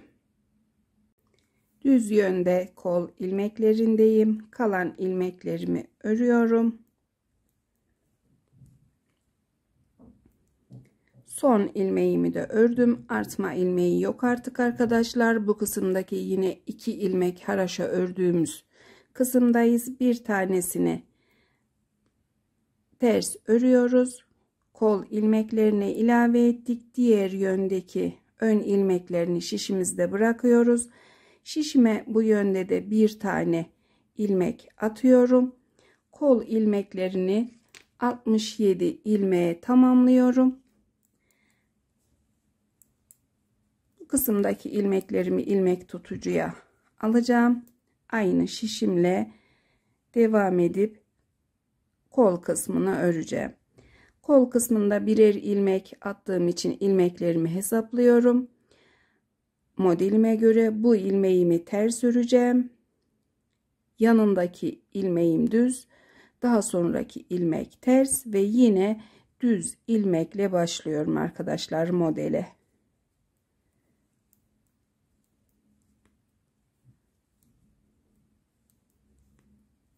Modelimizin ilmeklerini takip etmeye dikkat edelim. Kaydırmayalım. Modelimiz bozulur yoksa. Kol kısmında eksiltme yerlerine gelene kadar 67 ilmekle örmeye devam edeceğim.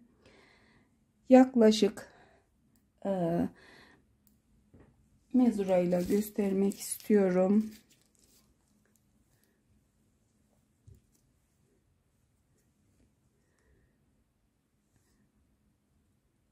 Yaklaşık bir 10 santim 11 santim örgü ördükten sonra iki yandan eksiltmeler yapacağız arkadaşlar. Devam edip 67 ilmekle modelli olarak örüyoruz kolumuzu. Hırkamın kol kısmında ilerleyip biraz örgü yaptım arkadaşlar. Şimdi size ölçü vereceğim. 10 santim demiştim. 10 santim örgü için sıralarımı sayıyorum.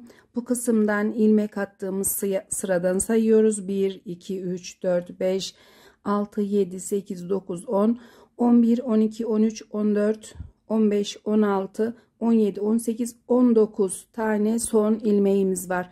Son ilmekler 2 sırada bir örüldüğü için 19 tane, yoksa ördüğümüz sıra daha fazla, 2 katı.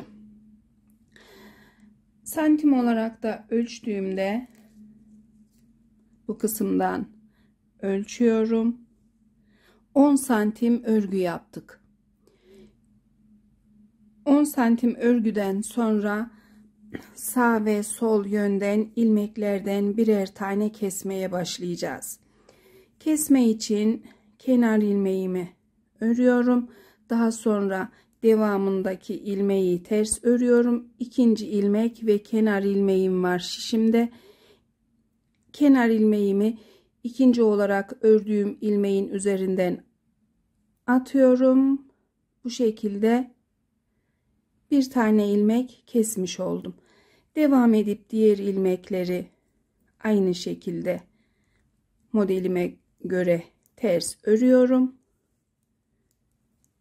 Sağ yönden ilmeğimizi kesmiş olduk. Sol yönden de bir tane ilmek keseceğim. Bu kısımda da tarif edeceğim. Sıra sonunda tarife devam ediyorum. Sıra sonundayız. Sol yönde de ilmeğimizi keseceğiz. Kenar ilmeğim kalana kadar ördüm. Daha sonra ters yüze döndüm. Kenar ilmeğimi örüyorum. Devamındaki ilmeği modelime göre ters örüyorum. Yine 2 tane ilmeğim var. Kenar ilmeğimi ikinci ilmeğin üzerinden bu şekilde atıp bu kısımda da ilmeğimi kesmiş oldum. Devam edip örüyorum. İkinci kesmeye kadar kaç santim ördüğümü ölçü olarak vereceğim.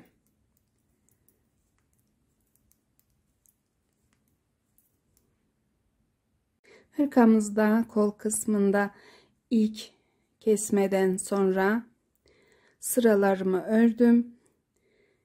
Kesme yaptığım sıraya bir tane ayraç taktım.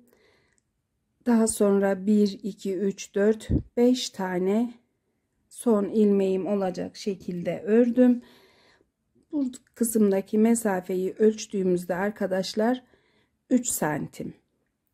3 santim arayla kol kısmında yeterli uzunluğa gelene kadar bu şekilde ilmeklerimizden sağ yönde bir tane, sol yönde bir tane keserek devam edeceğiz. Bu kısımda yeterli uzunluğa geldiğim zaman kaç tane ilmek kestiğimi ve santim olarak ölçüyü vereceğim. Devam edip bu şekilde sıramı örüp sol yönde de ilmeğimi keseceğim. Unutmayın, her iki yönde birer tane ilmek keseceksiniz. Takip etmek için de bu şekilde 1, 2, 3, 4, 5 tane son ilmeği sayabilirsiniz. Devam ediyorum. Hırkamızın kol kısmını bu şekilde ördüm arkadaşlar. Yeterli uzunluğa geldi bant kısmından önce. İlk kestiğim ilmeğe bir tane işaret olması için ayraç taktım. Toplamda 10 ilmek kestik. 5 tanesi sağ yönde, 5 tanesi sol yönde. Birinci ilmeğim 1, 2, 3, 4, 5 tane. Diğer yönde de kestiğim yerler belli. 1, 2, 3, 4, 5 tane. 67 ilmeğimiz vardı. 10 ilmek azalınca 57 ilmek kaldı. 57 ilmek de bant örmek için biraz geniş olduğu için haroşa kısma başlarken ki bu sırada başlayacağız. Tüm ilmeklerimi ters örüp diğer yüzden de ters öreceğim. Modeli bırakacağım. 5 ilmek daha kesip 52 ilmeğe ayarlayacağım kol bant ilmeklerini. Yüksekliği ölçüsü ise bu şekilde düzeltiyorum. Olduğu gibi hiç çekiştirmiyorum. Artma yaptığımız ilk sıradan bu kısımdan ölçüyorum. 22 santim arkadaşlar. 22 santimle bant örmeye başlıyoruz.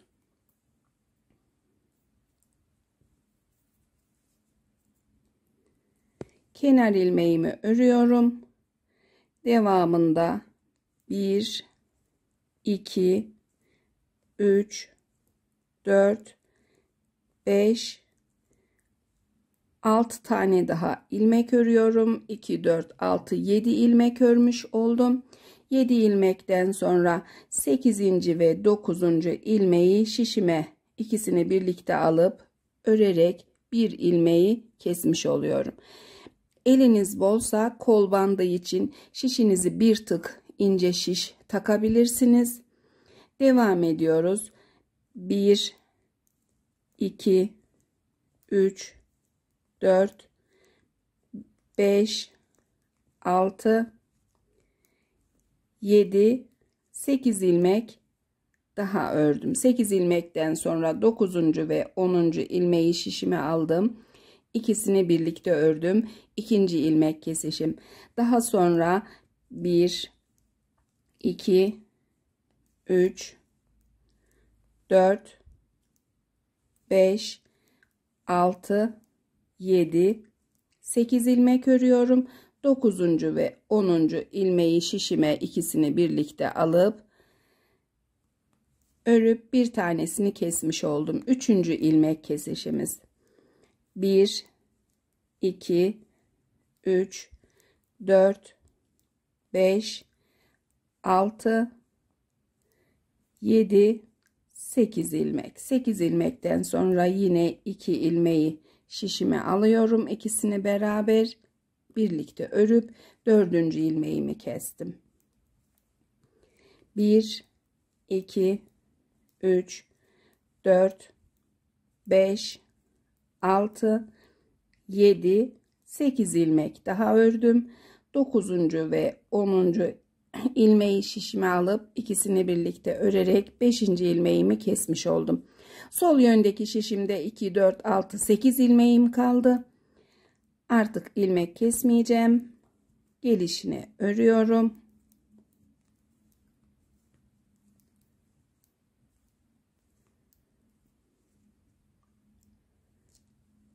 Ters yüze döndük örgümüzün.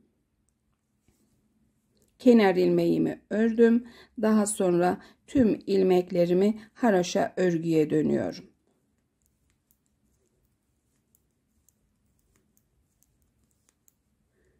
Bir ters bir düz örmeyi bırakıyorum. Kol bandı için yeterli sayıda haroşa çizgide örgü yapınca ilmek kesme ile tarife devam edeceğim arkadaşlar. Kol bandı için 1, 2, 3, 4, 5, 6 çizgi haroşa ördüm arkadaşlar. Diğer yönden de 1, 2, 3, 4, 5, 6 çizgi. Şimdi ilmeklerimizi kapatacağız. Yeterli bu şekilde. İlmeklerimizi tığla kapatacağım ben arkadaşlar. Eğer bu tarif ettiğim ilmek kapatma işini yapamazsanız şişinizin diğer ucuyla normal şekilde de ilmeğinizi kapatabilirsiniz. Başlıyoruz şimdi. Kenar ilmeğimi örüyorum. Kenar ilmeğimi ördükten sonra tığımın üzerine bir tane ilmek alıyorum.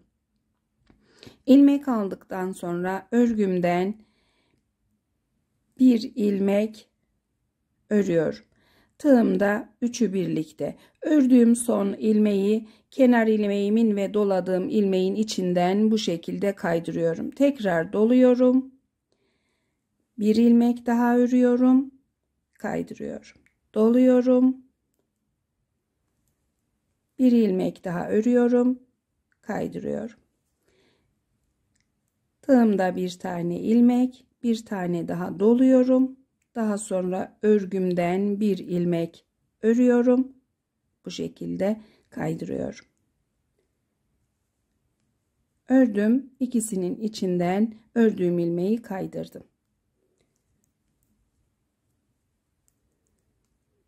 Gayet düzgün bir ilmek kapatma. Tekrar doluyorum.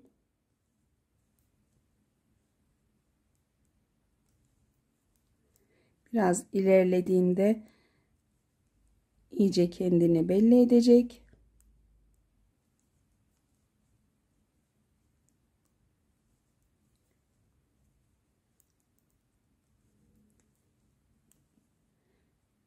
Bu şekilde devam edip tüm ilmekleri kapatıyorum. Daha sonra tarife devam edeceğiz.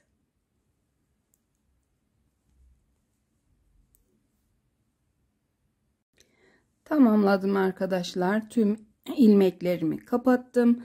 Kalan ipimiz dikiş için ancak yeterli. O yüzden kesmiyorum. Olduğu kadar bıraktım. Kolumuzun şimdi tekrar ölçüsünü vereceğim. Banttan sonra bu kısımdan modeli takip ediyoruz. Ölçtüğümde kolun uzunluğu 24 santim arkadaşlar. Birazcık da dikince toplayacaktır. Kolumuzu bu şekilde açık bırakacağız. Biz ipimizi örgüyü ters yüzde kola dönüş yaptığımız bölüme bağlayacağız bir tığla. İpimizi bağladıktan sonra arka kısmın ilmeklerini örüp diğer kol ilmeklerine geçeceğiz. İkinci kolla devam edeceğiz. İpimizi dönüş yaptığımız sıradan bu kısımdan bir tane geçici ilmek alıyorum. Daha sonra yerleştiririm tekrar ipimi. Bu kısma bağlıyorum.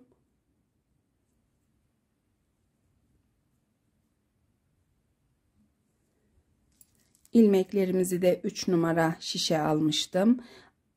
Ama biz 325 ile devam edeceğiz. Sadece kolu örmesi kolay olması için diğer bir şişe almıştım. Başlıyoruz. Şimdi bu kısımdan 2 tane haroşa ilmeğimiz vardı. Bir tanesini kol kısmına almıştık. Diğer haroşa ilmeği yine haroşa ördük. Devamındaki artma ilmeğini modelimize göre düz öreceğiz. Birazcık örüp sökünce yönü değişmiş. Düzeltiyorum. Haroşa ilmekten sonraki ilmeği düz ördüm. Devamında bir tane ters ilmek, tekrar düz ilmek, ters ilmek ve düz ilmek. Devam edip modele göre sıramızı örüyoruz. Kol kısmının bu kısımda tarife devam edeceğim. Kol ilmeklerinde sona yaklaştım arkadaşlar.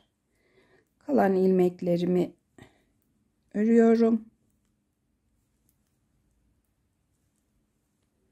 Artma ilmeğine gelince artma ilmeğini düz ördüm. Daha sonra 2 ilmeklik haroşa olan ilmeklerden bir tanesini kola alacağım. Bir tanesini ön kısma bırakacağım. İlmeğimi ördüm. Ön kısmın ilmeklerini bu şişimde bırakıyorum. Şişime bir tane artma ilmeği ekliyorum. Kol için.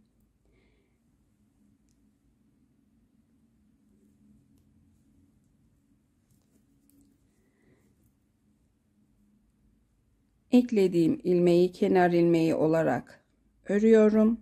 Yerleştiriyorum ipimi. Daha sonra tüm ilmekleri ters örmeye başlıyorum. Diğer kolla aynı şekilde öreceğiz. Bir ilmek bu yönde attım. Bir ilmek de bu kısımda atacağım. 67 ilmekle diğer kolumuzla aynı sırada, sayıda ve kesmede bir kol öreceğiz. Aynısı olduğu için çekim yapmayacağım arkadaşlar. Sadece bu kısma gelince buradaki artmayı da tarif edeceğim.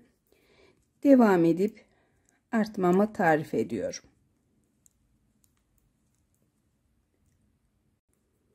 Kolda düz yüzde bu kısımdayım. Yine artmamıza ekleyeceğiz.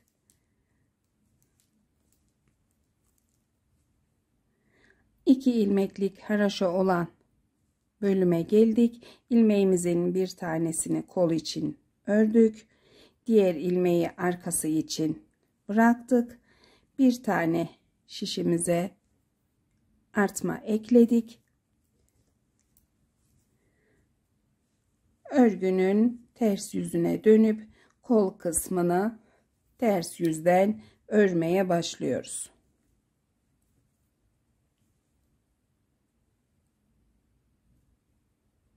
Kenar ilmeğimi ördüm.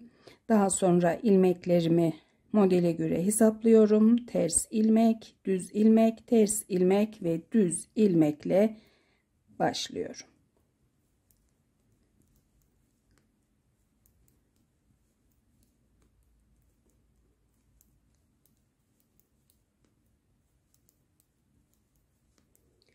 Ölçü için, sıralar için ilk yaptığımız kolu takip ediyoruz arkadaşlar. Kesme için de aynı ölçüde bir kol örüp tamamlayıp daha sonra tarife devam edeceğim. İlmekleri de aynı şekilde kapatacağım. Hepimize kolay gelsin.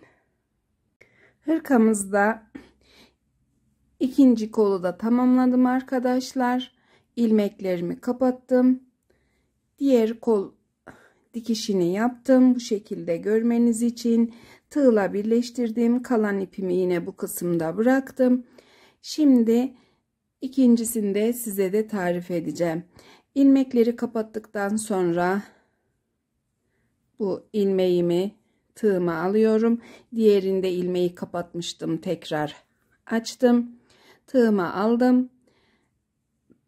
Kolun örgünün düz yüzü içe gelecek şekilde katlıyorum. Tığımı karşı yönden ilmek kapattığım bu sıraya takıyorum. İlmeğimi alıyorum. Kaydırıp içinden ördüm. Bir zincir çekip yerleştiriyorum. Daha sonra bu kısımdaki son ilmeklerimizin bir katından tığımı takıyorum. Karşı yönden de aynı sıradaki ilmeğin bir katından tığımı taktım. Bir ilmek alıyorum ve diğer ilmeğimin içinden örüyorum. Tekrar yapıyorum. Bu şekilde tüm ilmeklerimi birebir örgü sıraları kaymayacak şekilde tığla dikeceğim. Eğer bunu sevmezseniz iğne ile normal örgü dikişi de yapabilirsiniz. Kesme yaptığımız sıralardan da bu şekilde takıyorum.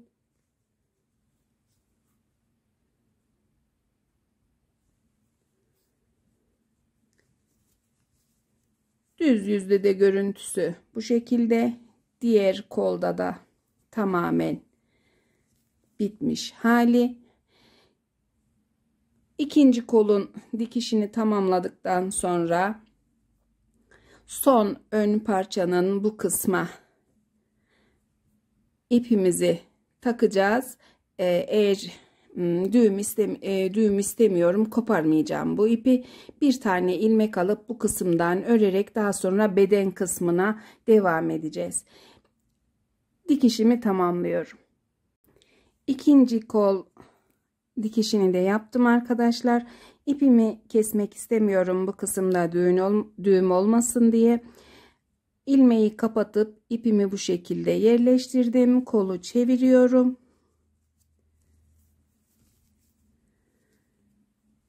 Şimdi örgümüze kaldığımız yönden devam edeceğiz. Son olarak arkasını örüp ikinci kolu ördükten sonra sadece bu ikinci ön parçamız ters yüzden örülecek. Bir de arkadaşlar kol altına ilmek ekleyeceğim. Modelimin denk gelmesi için her iki kol altına 3'er ilmek ekleyeceğim. Şimdi ipimi kesmediğim için bu kısımdan, kolu birleştirdiğim kısımdan birincisini ve kolun bu yönünden ikincisini alacağım. Düz yüze döndüğüm zaman bu kısımdan bir tane daha alacağım. Tığımı alıyorum. Hemen ilmek almak için bu kısımdan bir tane ilmek takıyorum. Şişime alıyorum bu ilmeği. Diğer ilmeği de bu kısımdan alacağım. 2 ilmeği yerleştiriyorum. Daha sonra ilmeklerimi modele göre öreceğim. Bir tane haroşa ilmeğimiz vardı. Ön kısma bırakmıştık. Bir tanesini kola almıştık. Kola aldığımızı örmüş olduk. Ön bedeni için bu haroşa ilmeği tekrar örüyorum. Daha sonra artma eklediğimiz ilmeğimiz var. İlmeğimi de düz örerek modele geçiyorum.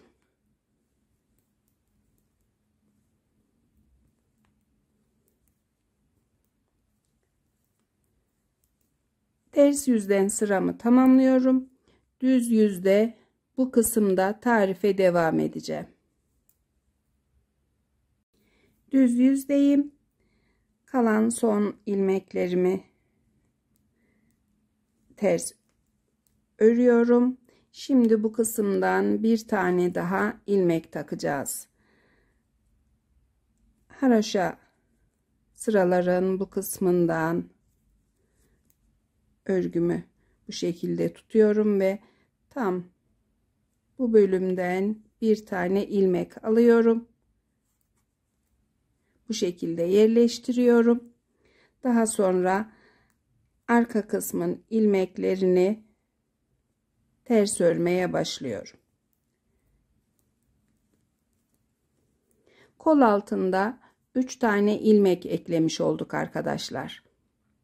Diğer kısımda da ilmeğimizi eklemenin tarifiyle devam edeceğim. İkinci kol altındayız. Kalan ilmeklerimizi örüyoruz. Son ilmeğimi de ördükten sonra şimdi yine ilmek ekleyeceğim. Bir tane bu kolu birleştirdiğim kısımdan bir tane sağından bir tane solundan alacağım arkadaşlar. Bu şekilde takıyorum. Birinci ilmeğim,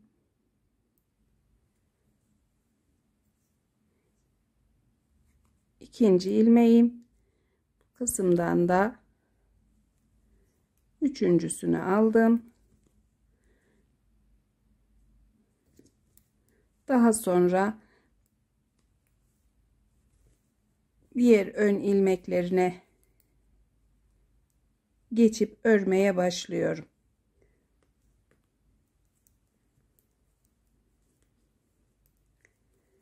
Bu şekilde üçer ilmek eklediğimde diğer yüzden bir ters bir düz ördüğüm modelim beden boyunca denk gelecek arkadaşlar. Herhangi bir sorun olmayacak. Toplamda beden kısmında ilmek sayımız 163 ilmek oldu. Bu kısımlardaki artma kısımlarından birer tane beden kısmına bıraktık. 2 bu kısımda, 2 tane diğer kol kısmında, 3'er tane de ilmek ekledik. Toplamda 3 6 8 10 ilmek eklemiş olduk. Buradaki ön ve arka sayısına toplamda 163 ilmeğimiz var. Bu 163 ilmekle beden kısmında yeterli uzunluğa gelene kadar öreceğim. Herhangi bir tariflik bir şey yok. Sadece ilik yerlerini hatırlatmak istiyorum. 13 çizgi haroşa ile ilik yeri açacaksınız. Modelli bölümü tamamladıktan sonra banda örme ile tarife devam edeceğim.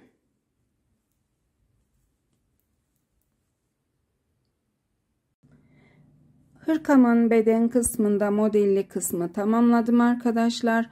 Bu kısımdan şimdi ölçü vereceğim mezura ile. Kol altından bu şekilde ölçtüğüm zaman örgümün yüksekliği 23 santim arkadaşlar. 23 santim yeterli. Şimdi model örmeyi bırakıyoruz. 6 çizgi haroşa öreceğiz kol kısmındaki gibi. Daha sonra ilmek kapatma ile tarife devam edeceğim. Model örmeyi bırakıyoruz arkadaşlar.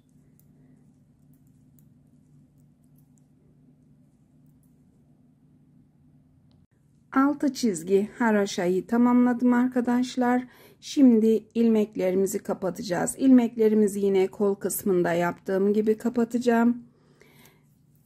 Tığımı alıyorum. Kenar ilmeğimi aldım tığıma. Daha sonra bir tane ilmek doladım. Devamındaki ilmeğimi tığımla haroşa ördüm ve ördüğüm ilmeği kenar ilmeğimin ve doladığım ilmeğin içinden kaydırdım. Tekrar bir tane ilmek doladım. Bir haroşa ördüm. Bu şekilde kaydırdım. Doluyorum tığımın üzerine. Bir tane ilmek örüyorum. Ördüğüm ilmeği kaydırıyorum. Tekrar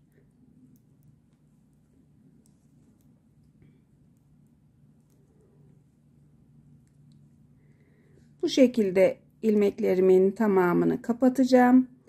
Daha sonra kapüşonumuz için kordon öreceğiz.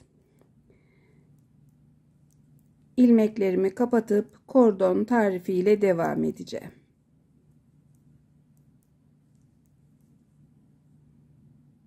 Hırkamızda ilmekleri kapatıp tamamladım arkadaşlar. Şimdi kordon yapımına geçiyoruz. Kordon için bize 2 tane çorap şişi lazım. Başlıyoruz şimdi.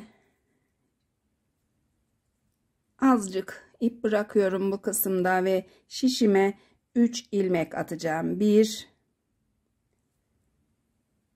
2 3 ilmek attıktan sonra şişimi sağ yöndeki kalan kısmı bu şekilde itiyorum. Örgünün ilmeklerin hizasına getirip diğer şişimi alıyorum.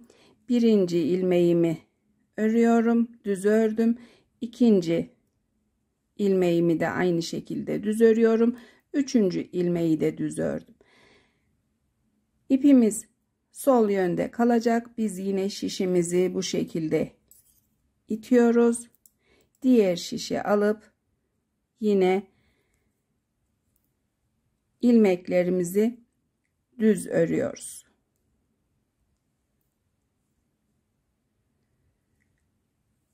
İtiyorum şişimi, diğer şişe alıyorum. Tek yönden sürekli düz öreceğiz arkadaşlar.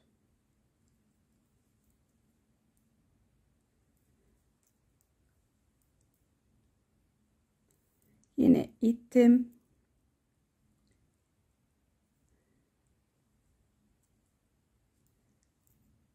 Aynı şekilde düz ördüm, tekrar ittim. Bu şekilde devam ederek yeterli uzunluğa gelene kadar öreceğiz. Her yönden bu şekilde aynısı gibi görünen bir kordon olacak. Uzunluğunu tamamlayıp devam ediyoruz. Tamamladım arkadaşlar kordonumu. Size santimle ölçü vereceğim şimdi. Bu şekilde tutarak ölçü veriyorum. Normal şekilde tutuyorum. 1-2 santim eksik ya da fazla fark etmez zaten. Yaklaşık kaç santim örmüşüm?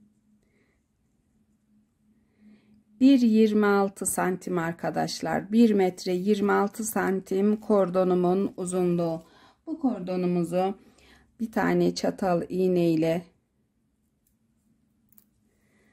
hırkamızın kapüşon kısmından, bu kısımdan 2 katladığımız örgünün içinden takacağız.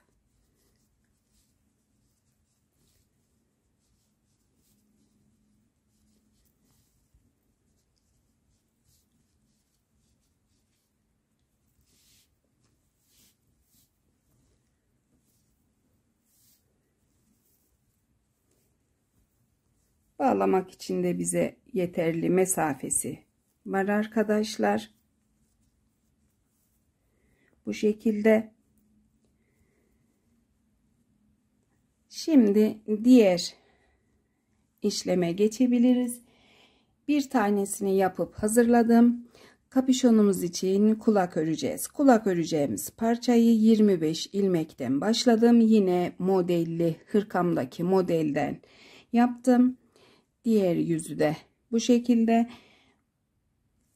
Boyutuna gelince arkadaşlar, yüksekliği 8 santim, genişliği 9,5 santim. Örgüyü yaptığımız şişimize ikincisi için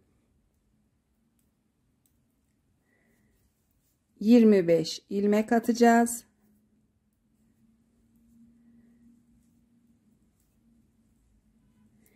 ...25 ilmekle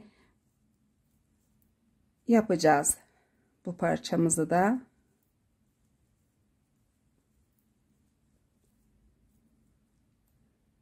İlmekleri tamamlıyorum, devam edeceğiz.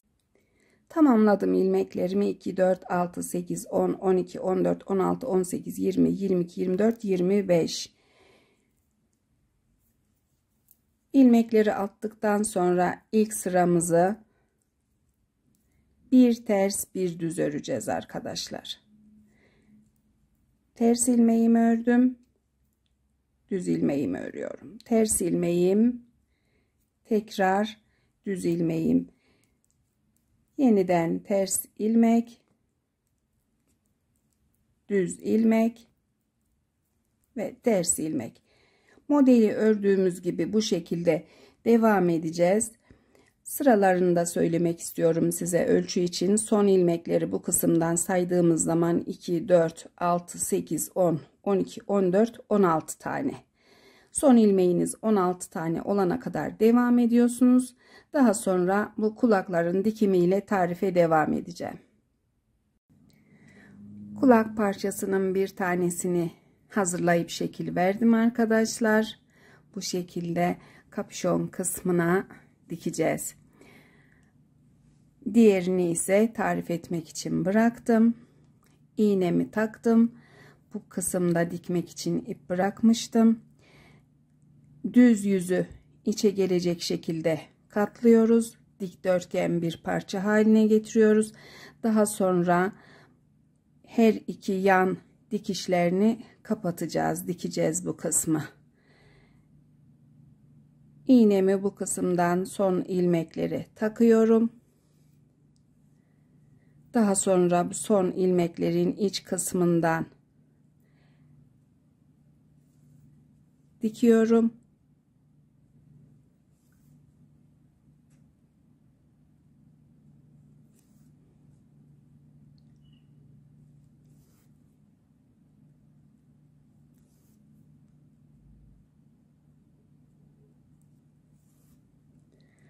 Son kısmı da bu şekilde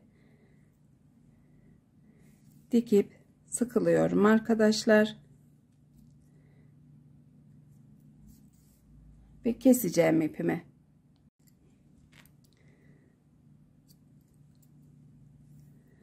Diğer yönü de dikeceğiz. Eşit şekilde katlıyorum. Tekrar ipi kesmemek için bu kısımdan yukarıdan aşağıya doğru dikeceğiz bu kez.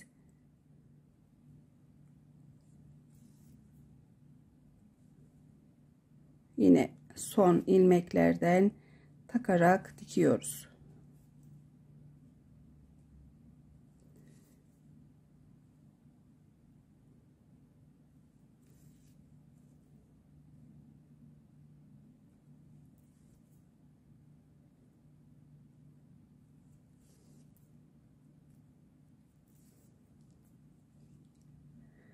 Çeviriyorum örgüyü.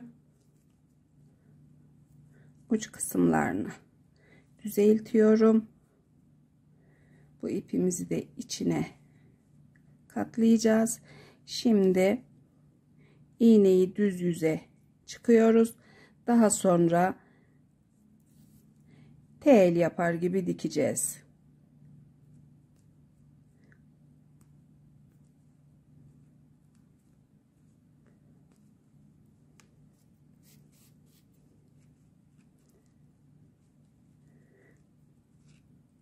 İpimi çekiyorum, iyice sıkılaştırıyorum karşı yöne.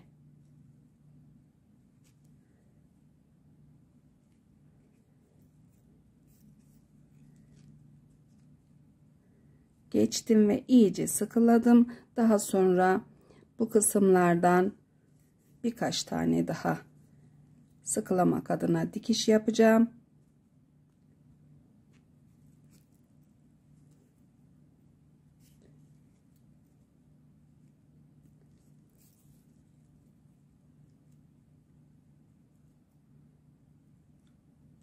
Örgü 2 kat olduğu için biraz iğnemiz zor geçse de çok zor değil dikimi. Daha sonra da bu şekilde ipimi dikeceğim bu yöne alıyorum. Sıkılıyorum burada tekrar. Şekli vermiş olduk arkadaşlar. İkisini birlikte yerini belirleyip kapüşona iğne ile takıp dikişini tarif edeceğim. Kulakların yerlerini belirledim arkadaşlar. Santimle ölçü vereceğim. Bu kısımdan ölçtüğümde kulağımı tutturduğum kısımdan düz olan bölüme kadar mesafe 7 santim. Diğerinde de aynı şekilde 7 santim. İkisinin arasındaki mesafe ise bu şekilde tutturduğumda 9 santim. Bir tanesini diktim kulak kısmının. Modelimize göre bu şekilde, modele göre verev şekilde iç kısımdan dikip daha sonra diğer kısımdan da diktim. Şimdi başlıyoruz ikinci kulak için dikime. Modelimize bu kısımdaki bu çizgimize gelecek şekilde başka bir iğne ile tutturdum. Daha sonra iğnemi kulak kısmından bu şekilde taktım. Daha sonra örgü kısmından iğnemi çıktım. Tekrar kulak kısmından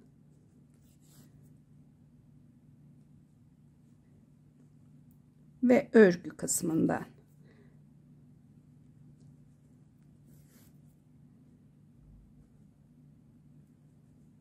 tekrar örgüye tutturuyoruz.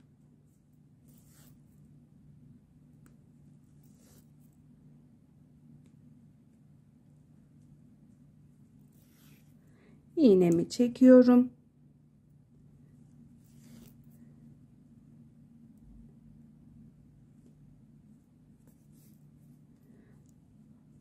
Son kez bu şekilde diktikten sonra diğer yöne, kulağın diğer yönüne döndük.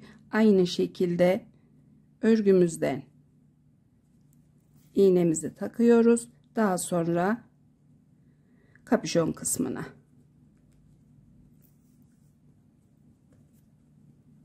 Tek yönlü de dikseniz olur. Biraz daha sabit dursun isterseniz her iki yönünden bu şekilde dikebilirsiniz arkadaşlar.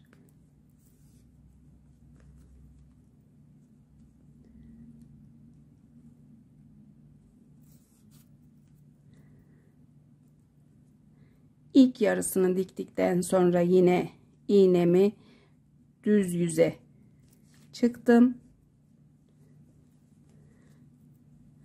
Aynı şekilde modelime iğnemle yine kulağı bu şekilde bu hizadan tutturdum.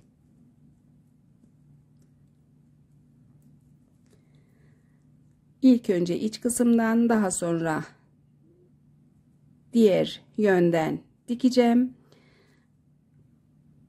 Tamamlayacağım. Tamamladıktan sonra hırkamın ölçülerini veriyorum arkadaşlar. Hırkamızı tamamladık arkadaşlar. Son olarak bu kısımda söylemek istediğim bir şey var.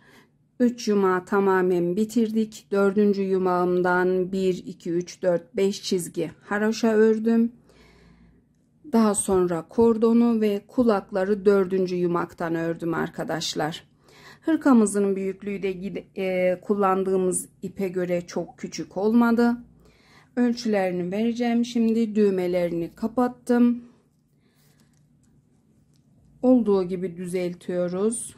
Çekiştirmeden beden kısmını ölçtüğümde düzelterek 30 santim arkadaşlar beden genişliği. Kol altından uzunluğu tutup ölçüyorum.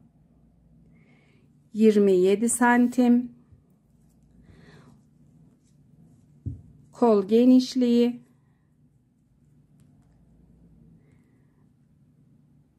12,5 santim. Kol altından uzunluğu ki dikiş biraz topluyor bu kısımda 23 santim arkadaşlar. Tabii ki eliniz, ipiniz, şişiniz ve örgünüz fark edecektir. Benimle aynı ölçü çıkmayacaktır.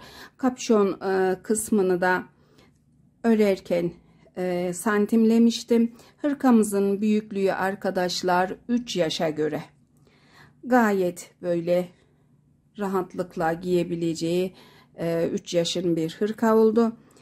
Benim gibi örgüyü dökümlü sevenler 2 yaştan başlayıp 3 yaşa kadar, 3,5 yaşa kadar giydirebilir. Yapacak arkadaşlara kolay gelsin. Çok sipariş almıyorum. Nadiren bunun gibi sipariş alıyorum ama benim örgümde gittiği yere mutluluk götürsün inşallah. Beni sabırla izlediğiniz için çok teşekkür ediyorum. Örecek bütün arkadaşlara kolay gelsin.